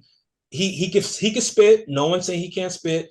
I do like a lot of the, some of the records he does put out. I've got maybe 3 or 4 songs on this album that I think are fire. But aside from that, he's been in the same pocket. I'm good on a Drake project. And so that makes me wonder, like, you see those memes and posts and things of that nature where people talk about like, oh, Drake's the largest or highest selling like hip hop artist and da da da da da. And then you have like young heads talking about like, oh, Drake's better than Tupac. And I was thinking about it and then thinking about what my wife said. It's like, could it be more so just the fact that since Drake didn't die hella young and he just puts out music all the fucking time? Yeah, you put out like, you shoot 1,000 shots, you're bound to hit like, 50 of them or something or whatever, right? Mm-hmm. It's not that he was better at music or he's a greater artist than Tupac. It's just that he continuously just puts out more and more and more. And nothing like I can't think of a Drake song, let alone a Drake album, that stands out to me like Me Against the World or that stands out like California Love, or like, the Drake tracks that came out like 5 years ago aren't being played now. The Drake tracks now are being played now, but so I wonder if that's what it is. Just I don't Well, want it to say is. longevity, And I'll but even I'll even take it a step further. Like, right now everyone's saying, oh, he just tied Michael Jackson for like the most number one singles of all time chart topping. But fam, let's look at it. Now, number one, yes, Mike, he was putting out music since he was four, like four to when he passed away, right? But if you look at it, look how many albums he actually put out or music he actually put out. He wasn't putting out many albums at a full clip. You know what I mean? If you yeah, look yeah. at like the 80s decade, the whole decade, he put out what, two projects? He put out Thriller and Bad. You know what I mean? Like, and then I if you look at mean, the Off the 90s, Wall. well, Off the Wall was 79. So I put that in the I 70s. thought But that was like like okay. Off the Wall was like 78, 79. But if you look at like the decade, Mike put out Thriller and he put out Bad. You know what I'm saying? And if you look at the 90s, he put out Dangerous, and he put Dangerous. out what 90s was Dangerous, and the one that nobody liked, Blood on the Dance Floor. The double disc one. Well, the double disc, but that was like 5 new songs plus like all his like Talking about Scream? no History, and that's Yeah, Scream history. was That's on what I'm History. thinking about. Yeah, but yeah, I got you. So, but yeah, like, but my point is, in 2 decades, Mike maybe put out 5 or 6 full length projects, right? Drake in the past decade has put out like 8 to Like 2 10, a year. plus like and collab albums with 21 Savage and with Wayne and with Future. So yeah, he's putting out all this music at a full clip. So Brian's right, like 1,000 songs, yes, 10 of them are gonna stick. It just is what it is. So yeah, I don't subscribe to that whole like I got more slaps than the Beatles. Stop. Beatles put out 5 records in their entire span or albums. You put out like 15 plus. So I'm not trying to hear it. Yeah. Yeah, I feel that. So I didn't like the record. Overall, like out of a 10, giving it a 5 to 6, maybe. Gotcha. Noted. Noted. I listened to it with wifey, and we were both looking at like, who is this for? Like, and maybe you answered that question, Brian, by saying the teenagers like it, but we're like, don't like track 1, track 2 is all right, track 3, track 4, 5. We're 8 tracks in, like, okay, finally a decent one, maybe. Like, but you start to kind of like have to grade on a curve, and I think part of it, like the beats weren't it. I mean, like you said, the beat switch midway, and it was very much seemed like it was built for like a 21 Savage or for a Lil Durk or one of those types. That it's like, is Drake trying to follow this trend? You're supposed to be the trendsetter. And to me, I know whether or not I'm going to like it. Somewhat based off of the beat, but also based off of his version of how he plans on rapping.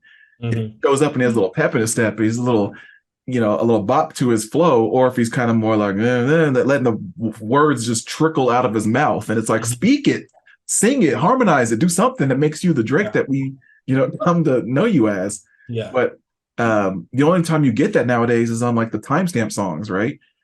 And even his most recent timestamp songs aren't as good as his first ones. Oh yeah. 9 a.m. in Dallas and the 6 p.m. in New York and the 5 a.m. in Toronto, and once you start to get further on, 4 p.m. in Calabasas, and those are where you're like, they're all right. I mean, he's at least rapping, but yeah, this timestamp joint was super, like, I'll say lackluster. It was dope, like it was a good beat. He was doing his thing. I kind of didn't like the Czechoslovakian like bar. That was kind of mid to me, but overall, like it was. The timestamp joint was cool, and then I do like Daylight. I kind of like every now and then when he does get in his like like uppity, high. I like some of those, like when he just starts like flowing. I like Daylight. I like the one with what was his guy, Party Next Door?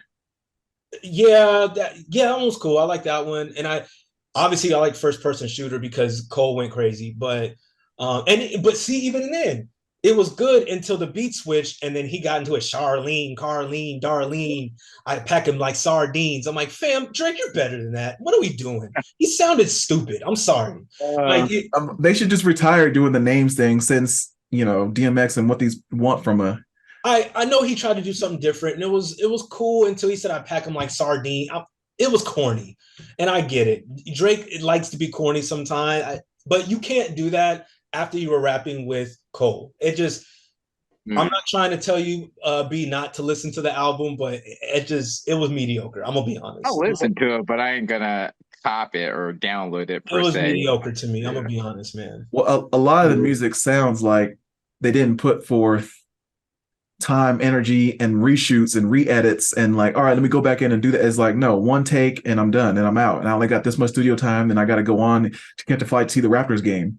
And it's like, no, you are a musician that's putting out quote unquote art that's going to stand the test of time. Like, and that's where it goes back to again, like he's just putting out like a filter of stuff, like, you know. So again, like, you know, shooting a bunch of shots just to get like one banger or whatever, and like, yeah, like I don't know, it just seems like it isn't a job for him, but it's more so, hey, it's a hobby, and hey, like, you know, this song doesn't have that much meaning to me, and therefore, you know, wait 3 more weeks, and then I'm gonna have another song that's the exact same but has a different beat to it. I was just thinking right now, like trying to go through his albums that I have listened to, and like, did any of them have like a certain meaning or a certain theme or vibe? Like, and I'm pretty sure they do, but it just seems like probably like the early stuff was like, all right, yeah, this is deep, this is important, blah, blah. And as it progresses bit by bit by bit, someone's coming to him with the beat. They're coming to him with someone that can that has a hook or a verse or whatever, and then he's just jumping on to like get that bag, and that's pretty much it. Like, I don't think his music, at least now, definitely is going to stand the test of time, as opposed to a person like a Michael Jackson or a Tupac or whoever else is like a superstar that they're like, oh yeah, Drake passed this person. Yeah. Now, real quick, Harold, you looked shocked when I said I only like 2 of his albums. Am I off on that, or are there more that I'm supposed to or deem like classics or ones you go back to? Because I'm not gonna let you sit here and tell me you go back to albums of Drake's, especially more than 2. I could be wrong. no, I do. That I was laughing because I consider his first 3 albums to be classics. I feel like Thank Me Later, Take Care, and Nothing Was the Same was like a great run of 3 albums feel back like to back to Thank Me back. Later was like Lil Wayne though, and like Cash Money, all them, because I don't think that was like him that, you know, Well, put no, he that in had the a chart. great feature list. He had Alicia Keys on the intro. He had, I'm not you know, okay. that Ti joint. He had the joint with Swiss Beats. That I mean, I'm not mad at Thank Me Later. I can now I don't go back to it, but I'm not mad at it. It's got the fancy joint. It's got some fire on there. So I'm not mad Let at Him that. Down. It's got Light 'Em Yeah. Up. He's got the Jay-Z feature. And nothing was no, okay. So I'm not mad at that. The first 3 are good. The first 3 are good. Take Care to me is just still my favorite Drake project. But And I will also say though that even though you guys don't like Honestly Nevermind, I consider that to be his Kanye 808s and Heartbreaks, where people will look 5 years later and be like, you know what? There's some like something different with that I might go back to that. If I ever want to listen to the house party music type stuff, that's the more palatable version of it that I can accept. And so I I don't think hate that will that. grow on people That's well. not I think good. that's going to I be don't hate that album. I actually I appreciate that he did that. I don't hate it, but it's not a classic and it's not something I no. go back to. That's my point. I don't Agreed. hate it. The thing is, I don't hate most of his albums because every album does have a couple of bangers on there. I don't hate If You're Reading This Is Too Late. You know what I'm saying? I don't hate the 21 Savage joint. I don't hate Views is dope. I don't hate Views. I just But if you missed out on it, Views and you More wouldn't Life, feel I like think you were missed garbage. out. Yeah, so I'm saying I don't More Life. I mean that whole playlist DJ. I don't hate it. You know, I like Passion Fruit. I'll go listen to that when I want a little vibe, a little bop. But like that's what I'm saying. He doesn't have those solidified joints for me. The first 3, argue it, cool all day. But that was also how long ago? That's my point. He's been on this run where like kind of like Brian was saying, it's the same thing. You can Thank Me Later, I think was 2010. Take Care 2011, and then he did Nothing Was the Same with 2013. So like, yeah, it was quick back to back to back. we're a decade in, and it's been aside from his getting in his sad bag on Scorpion on the B-sides, you know what I'm saying, and it's been similar to me. I'm good. I'll listen to it because it's turn it on, be like, all right, he's spitting, he's saying something. All right, what's next? I'm not Yeah, going back to this album. That's funny. So I you gotta know, and I haven't peeped it out yet, but like I told y'all before last convo, never really been a huge Drake fan in the first place, so that's the main reason I haven't peeped it out and probably won't. If somebody's playing it, and if I'm in the room, I'll listen to it, but we'll see. I may try to go back into some old school stuff because, like I said, some of his songs were clean. I like back in the day, but for the most part, I was like, eh. So would you listen to a That's again? one. People keep asking for a Drake R&B album. Would you listen to a Drake and Weekend collab or a Drake and Party Next Door album or something where he's actually putting forth effort and energy into making it sound good, melodic? I would try if Oh, man. I would give it a shot if he did something different. I like R&B Drake. You know what I'm saying? I do like R&B Drake to a degree. Toxic R&B Drake? To a degree, bro. I love like brand new Drake. I love that. That's When way back. that's what I'm saying. That's the Drake I like. I like that. Is anything I'm doing brand new Drake? Fam. When he gets in that bag, like I like it, but I'm not like a huge fan. But yeah, I'll listen to it, especially if he gets Party Next Door's pen to do something. I could definitely see some bangers coming out of that. But who knows? It was cool. Trying to think of how to think. Oh, I will tell you. Aside from that, it's a complete surprise. But that Earl and Alchemist tape is amazing to me. I haven't stopped listening to it. It's his best. No, It's his best by the far. noir one or whatever, Yeah, Huh? the noir. noir thing or whatever. Bro, I'm telling you, I haven't liked an Earl tape like this in years. I haven't stopped listening to it. I'm gonna be honest. It's very solid. That's a snore fest for me. What? I tried to listen to it like 2 times back to back. I think I still actually have it in my rotation. I just haven't gone to it because I didn't like it in either of the first 2 times I did. Like the beats, I'm not down with the beats. I understand Earl has a way that he raps and flows and whatnot, and I accept that and I get that on the right beats. But these ones it just seemed really bizarre and trippy and like I don't know. I don't know. I Yeah, feel it. I don't know what to say about it. This one, bro, the joint with him and Vince, there's not one bad song on it. I like the entire project from top to bottom. And the fact that it's 27, 28 minutes, Yeah, it's short. Yeah. beautiful. Songs. Beautiful. Again. I can literally play it probably 3 times in a row and I'm satisfied for the day. And then I have legit found myself going back to it at least a couple of times a week since it's been out. Like I like that project. Very solid. Wow. Okay. Keep it out. But aside from that, I can't. I mean, hip hop wise, I mean, I know Nas came out with Magic 3. That was cool. I let it. It was okay the first listen. I let it play a couple more times, and it's growing on me. It is really really good. Definitely a lot better than Magic 2. Magic 2 was super mediocre to me. But this one's really good. So I'd probably say that's been in rotation here and there. But man, aside from that, it has been very, very tough on the hip hop side in the past. I mean, shit, 90 days. I can't even think of the last full length hip hop project. Like even Travis, like you guys know I'm a Travis fan. I played Utopia heavy for the first couple of weeks because like the production on it is crazy. But I tried going back to it the other day. Mad skippables to me, which is crazy. Hmm. And you're not a West Side Gun fan, I'm guessing. I'm not. I'm not. I don't, bro. Griselda's dope, but I've never. Nah. I gave it a listen, but I'm cool. What about Doja Cat? Everybody's saying that that's good. You want me to be honest? Just I. Do it. Wow. Yeah. Yeah. Okay. I'm gonna be honest, bro. It was I. She was talking her shit. I'm not gonna hold you. I heard that, yeah, with this one she was trying to get back into like being a rapper or whatever. And I guess she was saying like, oh yeah, the last album's like they're playing her treating her more like, like just a pop artist or whatever. And she's like, no, like I got Like lyricism Lizzo. and so on and so forth or whatever.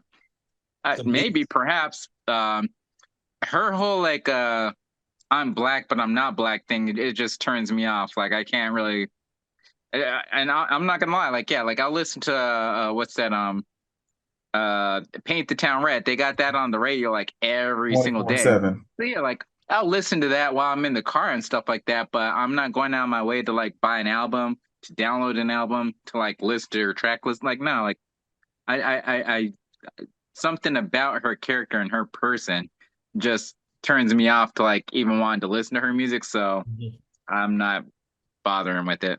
I completely understand and I get that because I, for a while, was the same way. But I'm trying my best as I get older to try, unless it's like something egregious, to like separate the art from the artist, right? Again, aside from being like an R. Kelly, that's in that I was regard, gonna no, say of course not. But that's what I that. said. Something egregious. Like if you're Yeah. doing something egregious, then that's completely separate. Even like Kanye, you guys know how I've been about Kanye. I'm trying to like go, I know he's nuts, but he's still a genius. So I'm even trying to like separate that because I went back to some old Kanye not too long ago and I miss it. So I'm like, I'm trying my best to like go, okay, I know he's a nutcase, but he's still a genius. So with Doja, this album is pretty good. She's talking her shit. The production is good. It's like actual just rap songs, and there's more than half of the album I like. So I Okay. like it. I recommend it low key. Interesting. Wow. Recommend. And I'll say even too right now because, and I mean, who cares about women rapping to the degree? Like a lot of it right now. Well, I'm only saying that because a lot of it right now is just ratchet stuff. Like it's like Sexy Red and Ice Spice, and like I feel like right now Gorilla. it's all about who could say the most craziest bars to like hype music. So while they're over there on the left going like my coochie paint, my booty hole brown, like saying that stuff, Coach is over here actually spitting. Like, you know, Yeah. while Gorilla and Cardi and all them are trying Lotto. to say like this. Glorilla, like I do like Glorilla. Her stuff is dope for some reason. I can't stand Sexy Red. Like she Unsexy Red would be a better title for the Yeah, name. for sure. And then that song Ski, you're like Yeah, that's so irritating. it That is. it's so irritating to me. Lotto, she's cool. Lotto's all right. She's cool, I guess. But yeah, not like anything that I'd lean towards listening to. So if you're saying that, yeah, this Doja Cat's different as far as the album and like actual lyricism, somewhat, Yeah, I could see giving it a shot at least. Yeah. yeah, it is. She does But have a are they? song Do with they really have 2 talent though? Because it seems like a lot of their tracks that they get blown up off of are remakes of old classics. Where we're like, oh, I remember that. That was the dope, the Mariah Carey. And Of you're like, course, it's not talented. It's no. I mean, Saweetie started doing that. I think she started that trend when she remade all the Petey Pablo's music. you mean the Tory Lanes, No, well, what do you mean? like the chicks Oh, tape well, the style? chicks tapes. Well, the chicks tapes, yeah, but those were mixtapes. I'm talking about the women rappers that don't have any talent whatsoever. Tory Lanez is actually talented. He was just like, flipping old school joints and putting his spin on it, which is dope. I'm talking about Saweetie, who has absolutely no talent. She's just a pretty face With Usher? and took a song, yeah, and did all that. But what Tori was doing with the chicks tapes or what like Hitmaker's doing with all his R&B joints, they're just like taking it, flipping it, making it dope. I'm okay with that. You know what I mean? But a lot of these women now, like they're super, super, super trash, but they remake it. They are talking reckless and nasty, and it's hitting. I'm not do what you do. I don't censor anybody. It's just trash music. But Doja's all right. She talking that noise. I like it. Gotcha. Okay. I'm Okay. gonna be honest. What's funny is so going back real quick to that Nas album.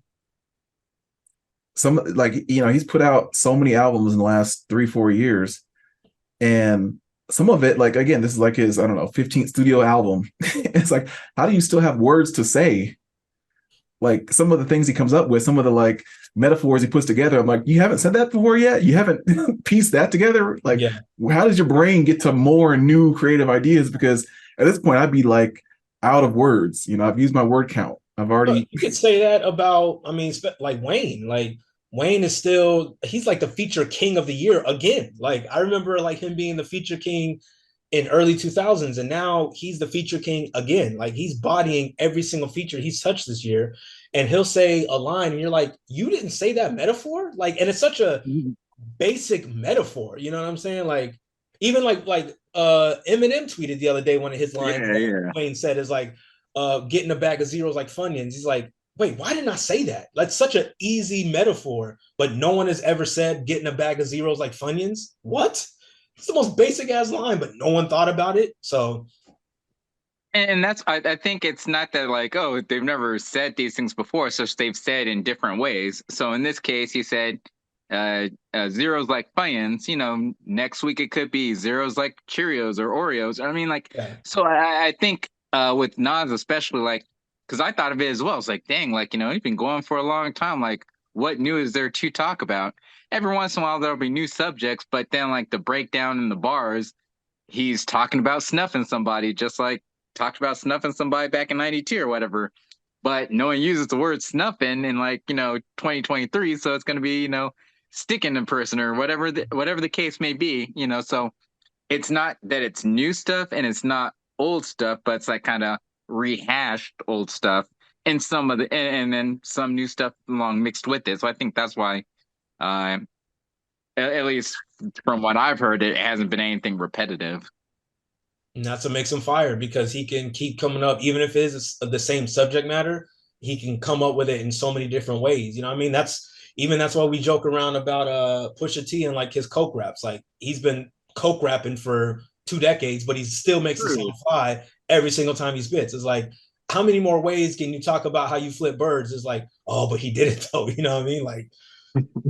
Like you want to die of coke? That's a joke, right? Like doing that same ish too. Like it's like, yeah, like I see Pusha T as like the people that do freestyle rap, whatever, the URL and all those that do gun bars all day. Like, people still know where their butter, that this sounds the best, this works the best in this room, in this arena. So that's his lane, and people that try to enter it don't do it as well. He could flip it, so I'm here for it. But yeah, man. All right, I don't know if I'm anticipating anything else hip hop wise coming out. I mean, I guess I'm curious to see what this Rick Ross and Meek Mill collab project's gonna be like. You know what I'm saying? If I'm just hoping that Rick Ross like stays with his great production ear, you know what I mean, and doesn't go more towards Meek Mill's ear. Because if he tries to rap over Meek Millish beats the entire album, I'm not gonna like it.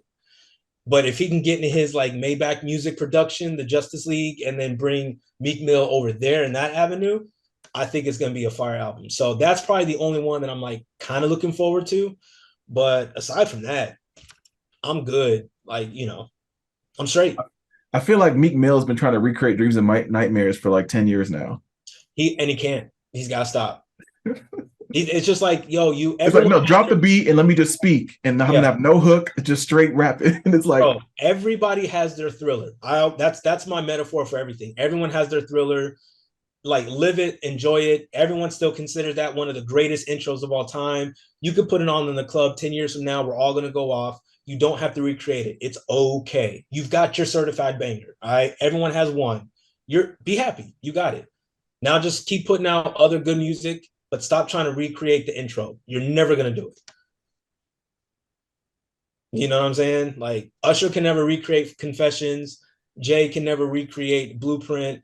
Everybody has that one Thriller life, moment. It's like, don't try to recreate it. So. Agree. It's funny too, because now we're coming up with like 2 months left, and I'm anticipating Harold's going to come up with that like album of the year questionnaire and whatnot, trying to see what the album of the year is, and with it being like a mediocre year for music, it's kind of like, not sure what the answer will be. It's going to be tough. I can tell you now, it's not going to be a rap album for me. It's going to be something in the R&B category. Did he? You know what I mean? That's going to be album of the year for me. Like, I think, if I'm not mistaken, if SZA's album came out this year, then I have it as album of the year for me. Was it this year? Early?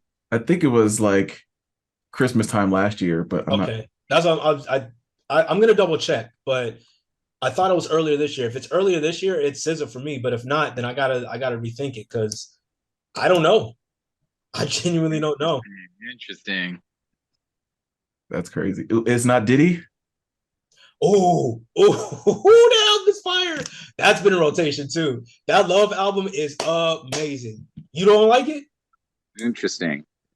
I didn't bother to listen. Like, it's got hits, but it's not something I would go back to. I got to be really in the mood, and I'm really in that mood. Bro, he smoked that. I'd say 80% of it. Bro, there are some bangers on there. Is it a actual Puff Daddy or Diddy album, or is it more so a DJ Khaled like album? You know what? I'm going to say it's a Diddy album more than a DJ Khaled. I'm going to say this because with a Khaled album, yes, he just gets a bunch of people together and they just flow, and you hear him in the background going, keep going. With this one, he's actually like a lot of the records he'll bring Like one verse, maybe. a verse here and verse there. But Diddy's always done that, even on like aside from No Way Out, he didn't. No Way Out well, was him. I was gonna say aside from No Way Out, but even then, not every single song he's going off. Like most of them, yes. But I will say this one, it's a little more Khaled-esque, but not as much.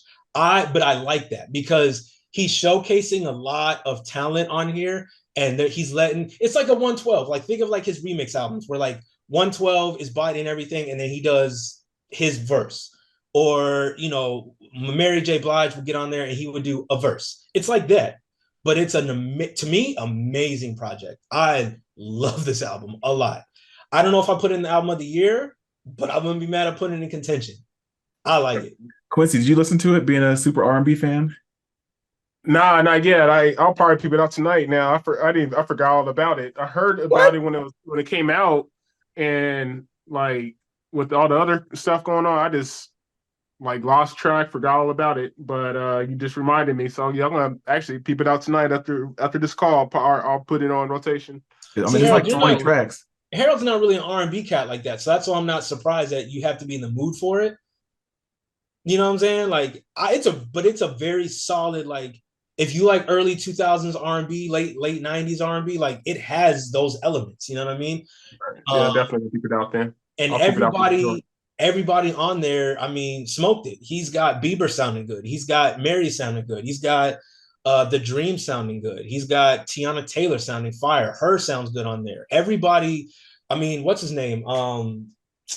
Ty Dolla $ign sounds fire on there. Kehlani, everybody that's on there sounds good. Weeknd sounds good on there. I love this album. Well, now I don't know if you saw this part, but what I liked about it probably most was when he released kind of the studio sessions and the behind the scenes of like what it took to kind of make some of the stuff sound so good, and how it's not just a one take and let's put it out there. He was trying to be methodical and raw into the details. And so he kind of showed a little peek behind the curtain, which to me, that was more fun and interesting to watch than actually listening to the finished product. But that's just like, I like that kind of stuff. I like what it looks like to make a sample, put it together, see the layers overlapping, and then have someone come in. Appreciation for it. I can see that. Yeah. Yeah. Makes sense. No, it was a solid. I mean, it's a solid project. I think it's a solid project. Definitely, like it's quality. That's what I think I like about it too. It's quality. But yeah, it's a good album. I like it a lot. I forgot to mention that. Dang, I forgot to mention that. I'm super excited about that shit. You all giddy. Bro, I'm about to listen to it right now. Giddy listening to Diddy. Yeah, about to. I see what you did. But yeah, man, that's been pretty much it in terms of music. It's whatever. It's been mid. Makes sense. That's funny. All right, well, we probably should wrap it up. It's been almost 2 hours. All right, man. Yeah. So I guess wrapping it up, I see you got your Niners jersey on. You feeling good about your team this season? Yeah, this is actually a conflict week because the Niners are playing the Vikings. Well, what? Oh, okay. I see what you're saying. Those are both my teams. It'll be pretty easy for you guys with Jefferson being out. I'd say Niners are going to roll over them. Plus, after being beat by the Browns last week, I'm sure they want to come out and go crazy. So I wouldn't be concerned. It's the Monday night game. Even as a Broncos fan, again, my team is trash, so it's whatever. But I said early on, I low-key have Niners, if not going all the way, at least going pretty far because they're crazy. They'll go far because they got a good roster, a good squad, but, and maybe I'm just being a hater, but I really don't have faith in the Brock Purdy kid. Your running back, dude, is he still McCaffrey? Is he injured still, or is he going to be playing this game? Do you know? Yeah, he's questionable or something. Yeah, so, and I mean, but yeah, overall, they got a good squad and they'll do something, but I won't put money on them or anything of that nature to like actually win the Super Bowl or let alone even win the division. I think, honestly, I think they're going to get knocked out probably in the second round or probably. Really? Yeah. I mean, honestly, I've only been able to watch maybe an hour a weekend. So I pop on Red Zone, get a whole bunch of it in, and then I'm like out. So I've been able to sit down for 3.5 hours and just chill and watch a game. Yeah, no, I've got them. I have like maybe like 3 or 4 teams that like I really think are, I've got 49ers on the top. I've got Miami in there in the mix. Miami is just a different. They look good. as long as Tua doesn't like get hit in the head, they're gonna be a force. I'm being dead ass. Like, bro, their defense looks good. They're like Everybody looks fast. bro, their rookies are crazy. Tyreek Hill's going out of his mind. Like it's Yeah. like Miami looks really, really good. Aside, and obviously, like you've got the Eagles. The Eagles look good. Although I'll say Jalen Hurts ain't Jalen Hurts in this season. Like he's just doing okay at best. You know what I mean? He's not the powerhouse that he was last season. So it's tough for me to say I have as much faith in them. Same with like the Bengals, bro. Like Joe Burrow had a super slow start. They ain't doing nothing this year. Same with the Chiefs. Like all these like top player or the top teams that were bodying last year have had slow starts. So that's why I low key kind of have like 49ers and Miami kind of being the top contenders. Ravens look pretty decent. You know what I mean? I'd probably throw them in the mix. And that's pretty much it in terms of like being consistent. I just don't like when teams like do start off like hot and on fire because if they get gassed out, like, you got 16, 17 games, you want to be on that hot streak at the right time leading into the playoffs and whatnot. So I feel like a team that has been there before and that, kind of continues to do the same thing, that being the Kansas City Chiefs, are going to continue to do the same thing, just kind of like, go along on the radar or whatever, and then like turn it up when it's time to turn it up. Eagles, I think, yeah, it's just like you said with Jalen Hurts not being quietest 5-1 ever. I was thinking like until like I saw the score to today's game with Detroit, believe it or not, Detroit Lions, they were doing good, but they got blown out or whatever by like 30 something to like 3 or whatever today. So they're still inconsistent. They'll make the playoffs, but I don't think they're going to go all the way. I think in that theory that I'm talking about teams like, getting hot at the right time, I would actually say, and I know it sounds cliche because these fans be saying it every freaking year, but the Dallas Cowboys, I actually believe if the Dallas Cowboys like get on a nice little winning run and whatnot, I think that Dak Prescott's going to do something different this year, and it might, so I could see them making the Super Bowl, depending on who they play against, will they win or not, but that would be like my sleeper team, I guess. I believe they would go in there. Otherwise, like I'm like you, like I think like Lamar Jackson and them, like the Ravens, I think they're going to do work. Sleeper team to me, every time I watch them, the Bills look amazing. So I was watching the Bills game a little bit while I was out and about, and they ended up winning. So they they just lost to the Patriots, but they came from behind. They lost? They came behind, but they lost at the very end. I mean, when they're hot, Josh Allen and Stephon Diggs that's like a crazy combo. And they've got some like nice little pieces alongside of them. Josh Allen is the truth. He's good. But for some reason, it always takes them a minute to get that momentum popping. So while they might be a sleeper team, if they go against somebody that's like, say, a Kansas City, or not even say that, let's say they go against somebody like a Miami who could put up 30 points in 2 quarters, like you have to dig yourself out of that hole, and you can't do that. You can dig yourself out of a hole when you're 10 to 15 points behind like they did today. But if you go against somebody like the Ravens that can put up 30 points before halftime, you're screwing yourself. So sleeper team, cool, but they always take too long to get into a group. So I don't know if I put stock into them like that. Yeah. But it's cool though. It's a good season so far. Like I said, my team is dumb trash, but it is what it is. We still ride for the Broncos, but they are horrible. I don't even they're playing right now, and I don't even know what the score is, but I'm pretty sure they're losing. You gotta blame Sierra. I don't know who to blame at this point. I don't even know if I blame Sierra. I blame Future probably. Damn it, I don't know. Gotta blame somebody, but it's bad.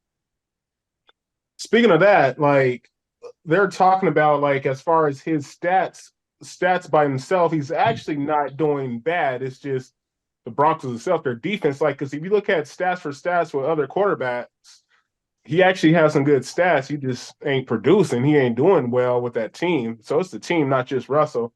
Everybody's blaming Russell, but like if you look at the numbers on paper, he's good. But Well, no, yeah. So I will say this season, last season was actual his Yeah. fault. Yeah. This season, I will say the first couple of games that we lost, they actually were decent games. Like we put some points up. So he is doing what he needs to do to a degree, but he doesn't have the legs like he used to have. No.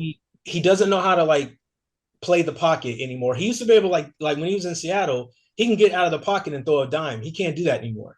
And then so I won't solely put it on him. Sean Payton needs to go. I hate that we got Sean Payton. He's showing that Saints. he's proven to us that he's trash. Like even when he was out in New Orleans. And now look what happened. I don't know. But I'm not solely putting it on Wilson, but I will say he's definitely not the Wilson that almost won a Super Bowl. Yeah, well, he won one and almost won the other one. No, that's what I'm saying. Like it's he definitely ain't that Russell Wilson anymore, which sucks. But it is what it is. I was disappointed, because like I say, obviously I'm a Bronco fan too, being from there. But so I was like happy at first, and then I was like, dang, never mind. So we're actually winning right now. It's 16-3. But it's the Packers, so I'm not. It's not like a crazy win. I'll take it. But they playing college football, so it's we're playing against Jordan Love and the Packers. I'm not super happy about that, but it is what it is. We'll take a dub. Yeah, a win's a win. Yeah. But all right, fellas, it's been real.